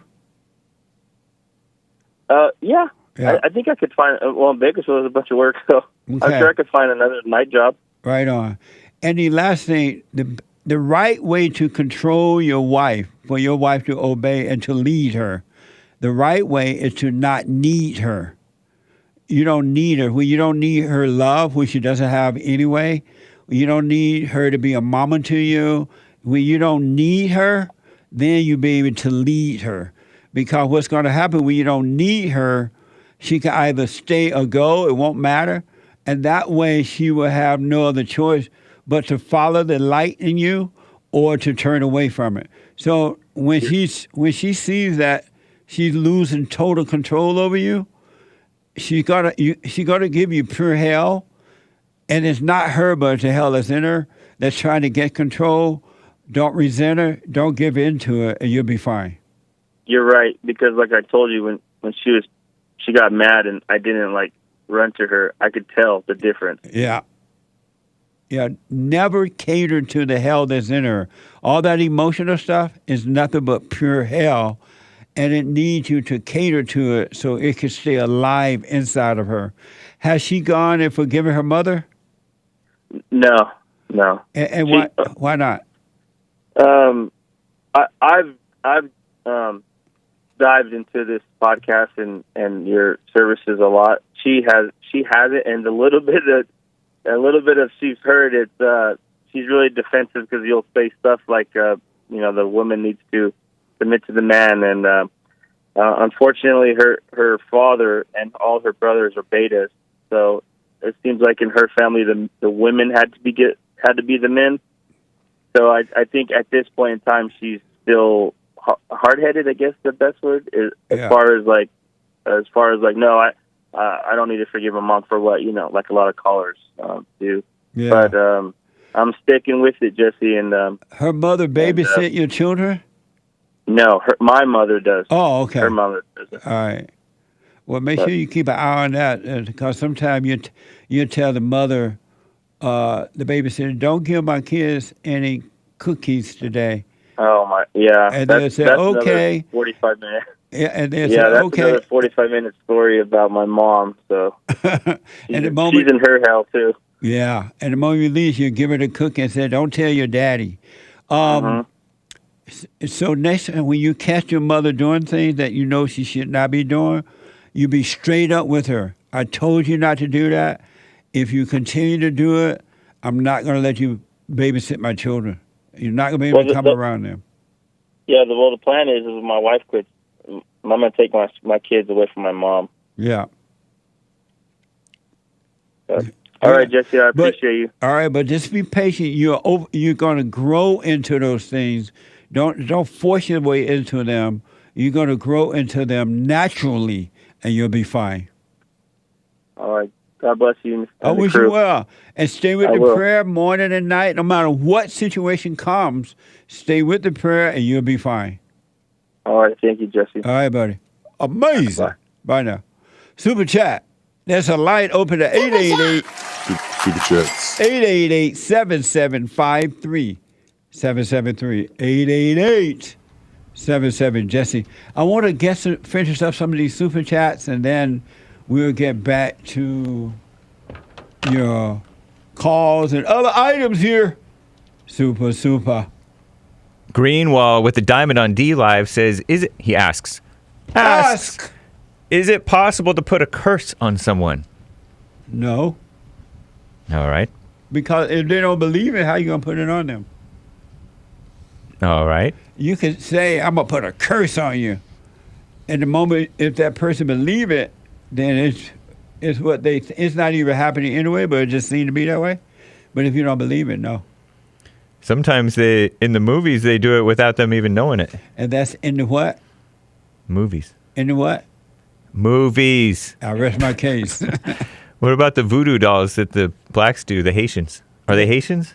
I don't know. Yeah. That only works if the people believe that it's working. If it's not, it's not working. All right. Even though the voodoo dancing person be thinking they dancing and doing it, but if the person don't know about it, how you going to put a voodoo on them? In the movies, it happens. In the what? Let's move on. What the? Movies. Kevin Webb donated a diamond. Thinking so as he is. Indeed. Kevin Webb donated a diamond saying, amazing job, JLP and crew. Thank you. Thanks for your help as well. Nordic Prince donated a couple of ninja guineas to the JLP show on D Live. I'm sorry, in the UK, my grandmother called you dumb somethings. She's right. N-words. Tell your grandmama she is absolutely right. I'm as dumb as a doorknob and black as the ace of spades. And slow. Thank you. And then he also says with another ninja guinea, you came over and shot down our own coastal command planes. Dumb blanks. Words. What planes? How did you Coastal command planes. I'm not sure what this is about. Where is this? In America. In the UK? I don't know if it's UK or Canada. He said in the UK his grandmother called you. I don't know who's you. Maybe JLP. Dumb N-words. And then he also said, you came over and shot down our own coastal command planes. Dumb and something. Oh, I'm sorry they shot down your plane. What the? Thank you, Nordic Prince. Yeah, thank you. Star Sion bought 3 coffees. If you're an individual, people attack you and make you feel like you're the weirdo. I always been myself. I thank God. Jesse Peterson, happy National Cat Day. Cat emoji.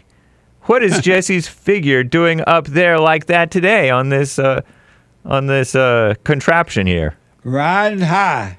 Nice. Trying to lasso his horse.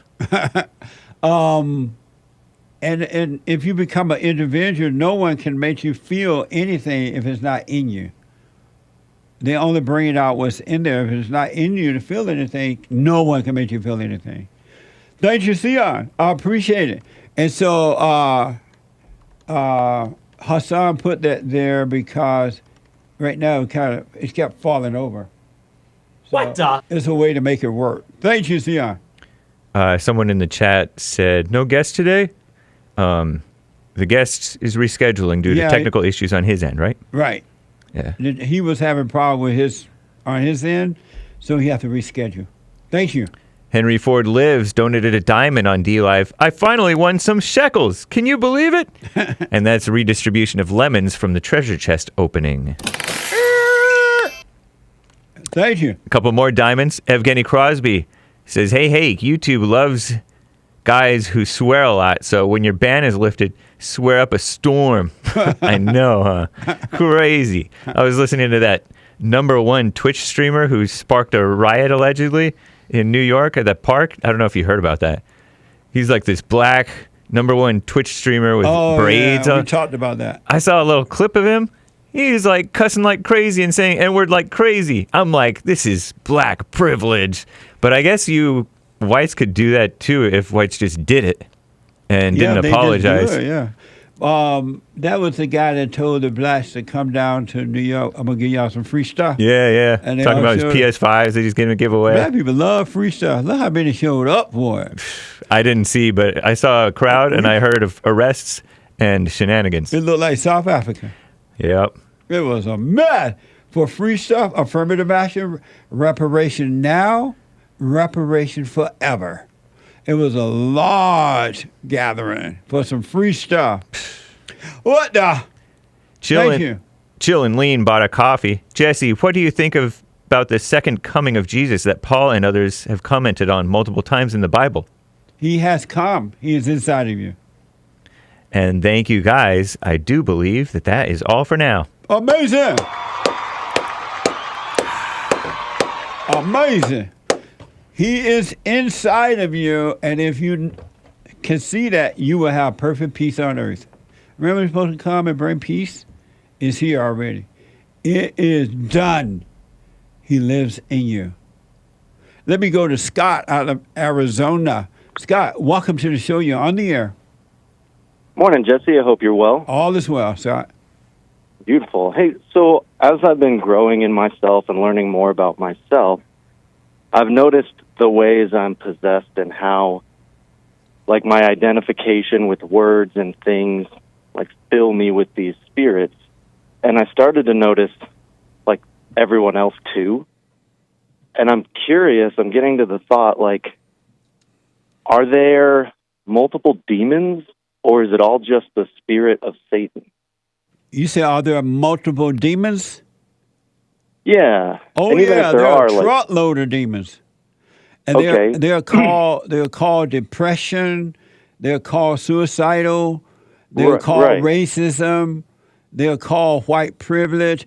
They're giving them, the children of the demons are giving them fancy names to cover up the real demons, but they are real demons. There are many demons. But are they, I guess what I'm thinking or where I'm getting at is even if there are multiple demons, aren't they all just filled with the spirit of Satan? 100%.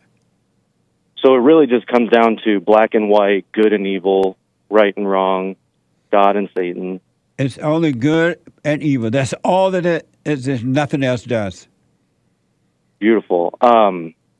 Great. Thank you. That's kind of what I was getting to myself and understanding. Well, stay I haven't with heard it. this week's. Thank you. I haven't heard this week's biblical question. Let's give it a shot. It's do you value your feelings? Ooh. No, I don't give them value, but I understand the value in seeing them. And what value is there in seeing them? When I see them, I can then allow God to destroy them in me. Okay. Interesting. I appreciate you responding to the biblical question, and I'll put my little 2 cents in on Sunday. Thank you, man. Thank you. Have a beautiful day. You too, buddy. Stay with it. I'm telling you, the road is long and interesting. And if you stay with it, it is amazing. Don't give up on you.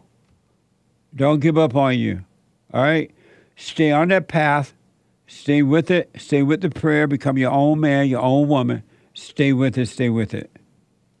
I want to, and there is one line, but I want to get this story in. 888-7753-773. I want to get this in. Talk about valuing your feelings, right? The CNN has reported that the Drug and Food Administration has approved the first oral pill in the United States for postpartum depression.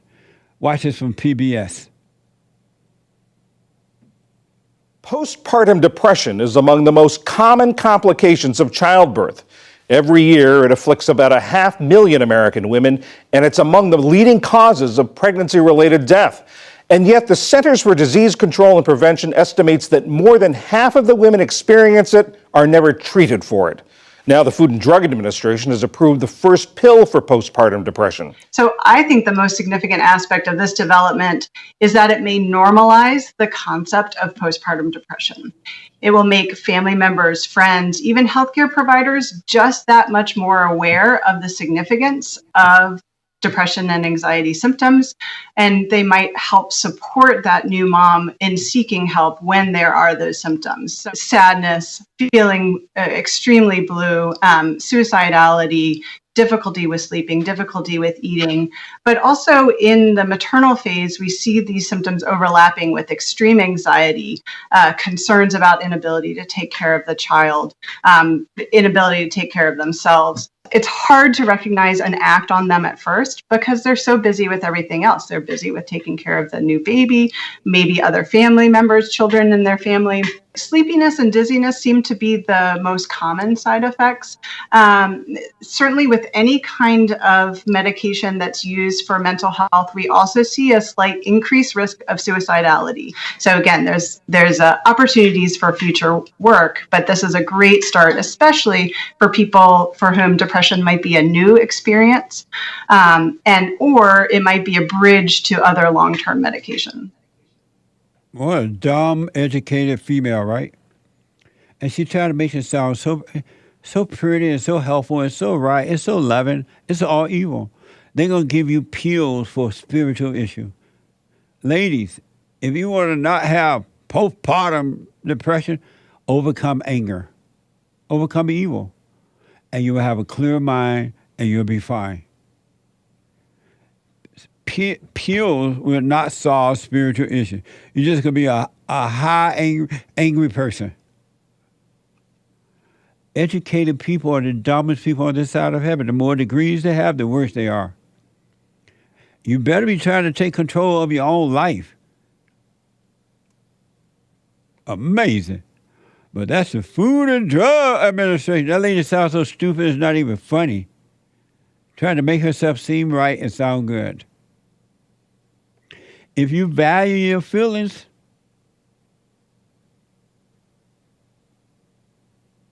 you can't see.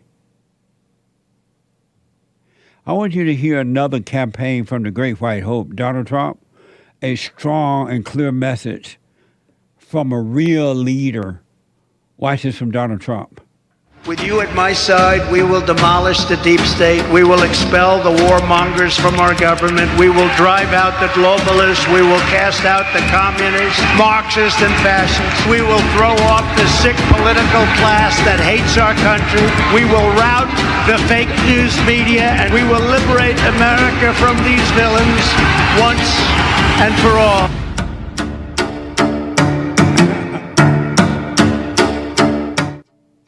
Amazing. Now here's what postpartum depression looked like. Here is an example of corruption and weakness from your current so-called leaders. Watch this from NPR. Everybody knows the issue here is not what I did, because no one has produced one scintilla of evidence that I did anything other than do my job for America as well as anybody could have done it. Making sure that we in fact got rid of a corrupt prosecutor who everybody, including our allies, as well as the IMF and everyone else said has to go. I did my job incredibly well. And even the people in his administration have testified to my character, testified to my honesty. Amazing. You decide, folks. Either you let these foolish people guide you deeper into hell, or you overcome hell and let the light guide you into paradise on earth, into heaven. It's up to you. Really. You have nobody to blame but yourself as an adult. You're responsible for you. It's your world. You can have peace in your world, or you can have, or keep the hell in your world. Educated people have no clue. They have an expensive piece of paper and a big ego, which is of the devil, and that's it. They have no idea what they're doing, what they're talking about. They cannot see. But you can take control of your own life, and you can see. But you must forgive. Forgive mama. Return to Father. You must be born again of the Father. Do the silent prayer so you come out of the darkness of imagination and live. Let life happen. Don't call it good. Don't call it bad. Don't call it right. Don't call it wrong. Don't act like you know what values are. You don't. Everything you think you know, you don't know. All your ideas are wrong because they're straight out of hell and they're just ideas about God and everything. Take charge of your life if you want to be free. Do the prayer, all right? Become your own man, your own woman. The Hake Report, and thank you for your super chats and everything, folks. I appreciate it. The Hake Report is coming up. The Hake Report from 9 to 11. Then Joy Friday, TV, he black, at 11. And at 12, the American Anchor Baby. All right, folks. Tomorrow, if the Lord is willing, the Manhood Hour. Have a good one. Amazing call. Call us. I can't get to. I'm trying to get those things in right there. Tomorrow, we'll take your calls. All right? Have a good one, folks. Take care. Live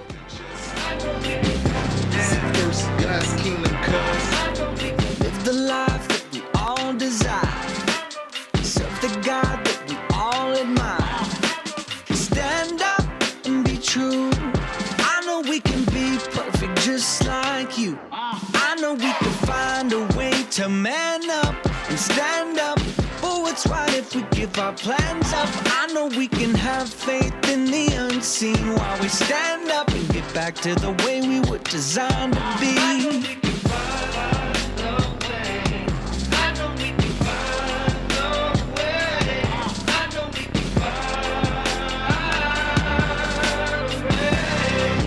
Know that so you get something went wrong, but check.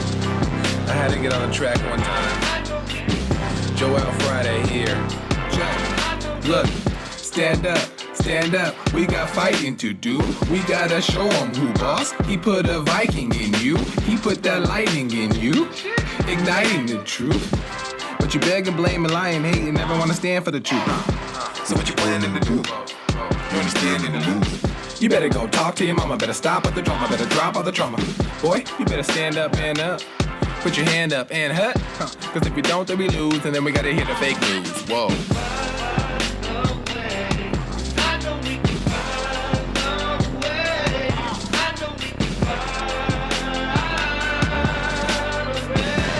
you must know that's so you can. Something went wrong, but face the truth about yourself and just seek first God's kingdom, cause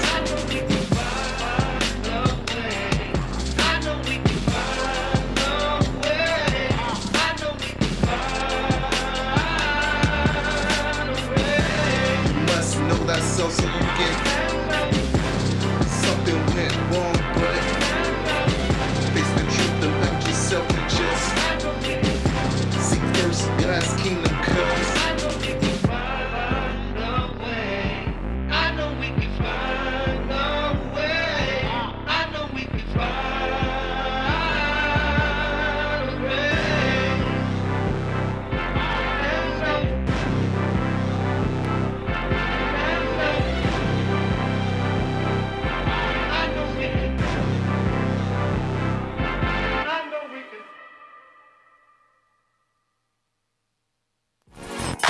So, here's what I recommend. I invite you to download my silent prayer, and I want you to start doing it.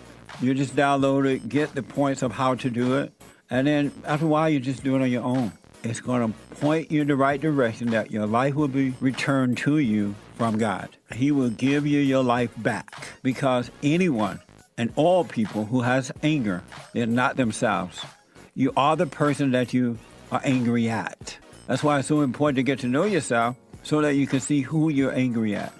And if you're doing the hooping and hollering prayers and things like that, some people get up, oh, praise the Lord, hoop and holler, bless my mama, bless my daddy. Continue to do it. Do both. You will see if you want to stay with the hooping and hollering or do you want to be still and know God. So my gift to you, no charge, at rebuildingtheman.com/church.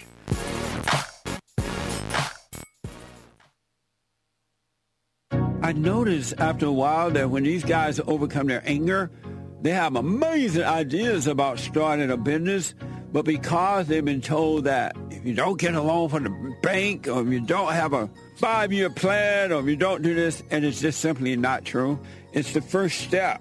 With faith, then all things are possible. So, but the most important thing is to return to the Father.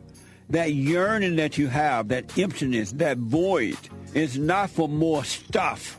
It's not for more friends. It is a return to the Father, because there's no way you can return to God and be angry at your earthly father. So thank you all so much, right? People around the world donated to Bond at rebuildingtheman.com, or they call 800-411-2663, and we're still committed to pointing the right way for men and women to return to the Father.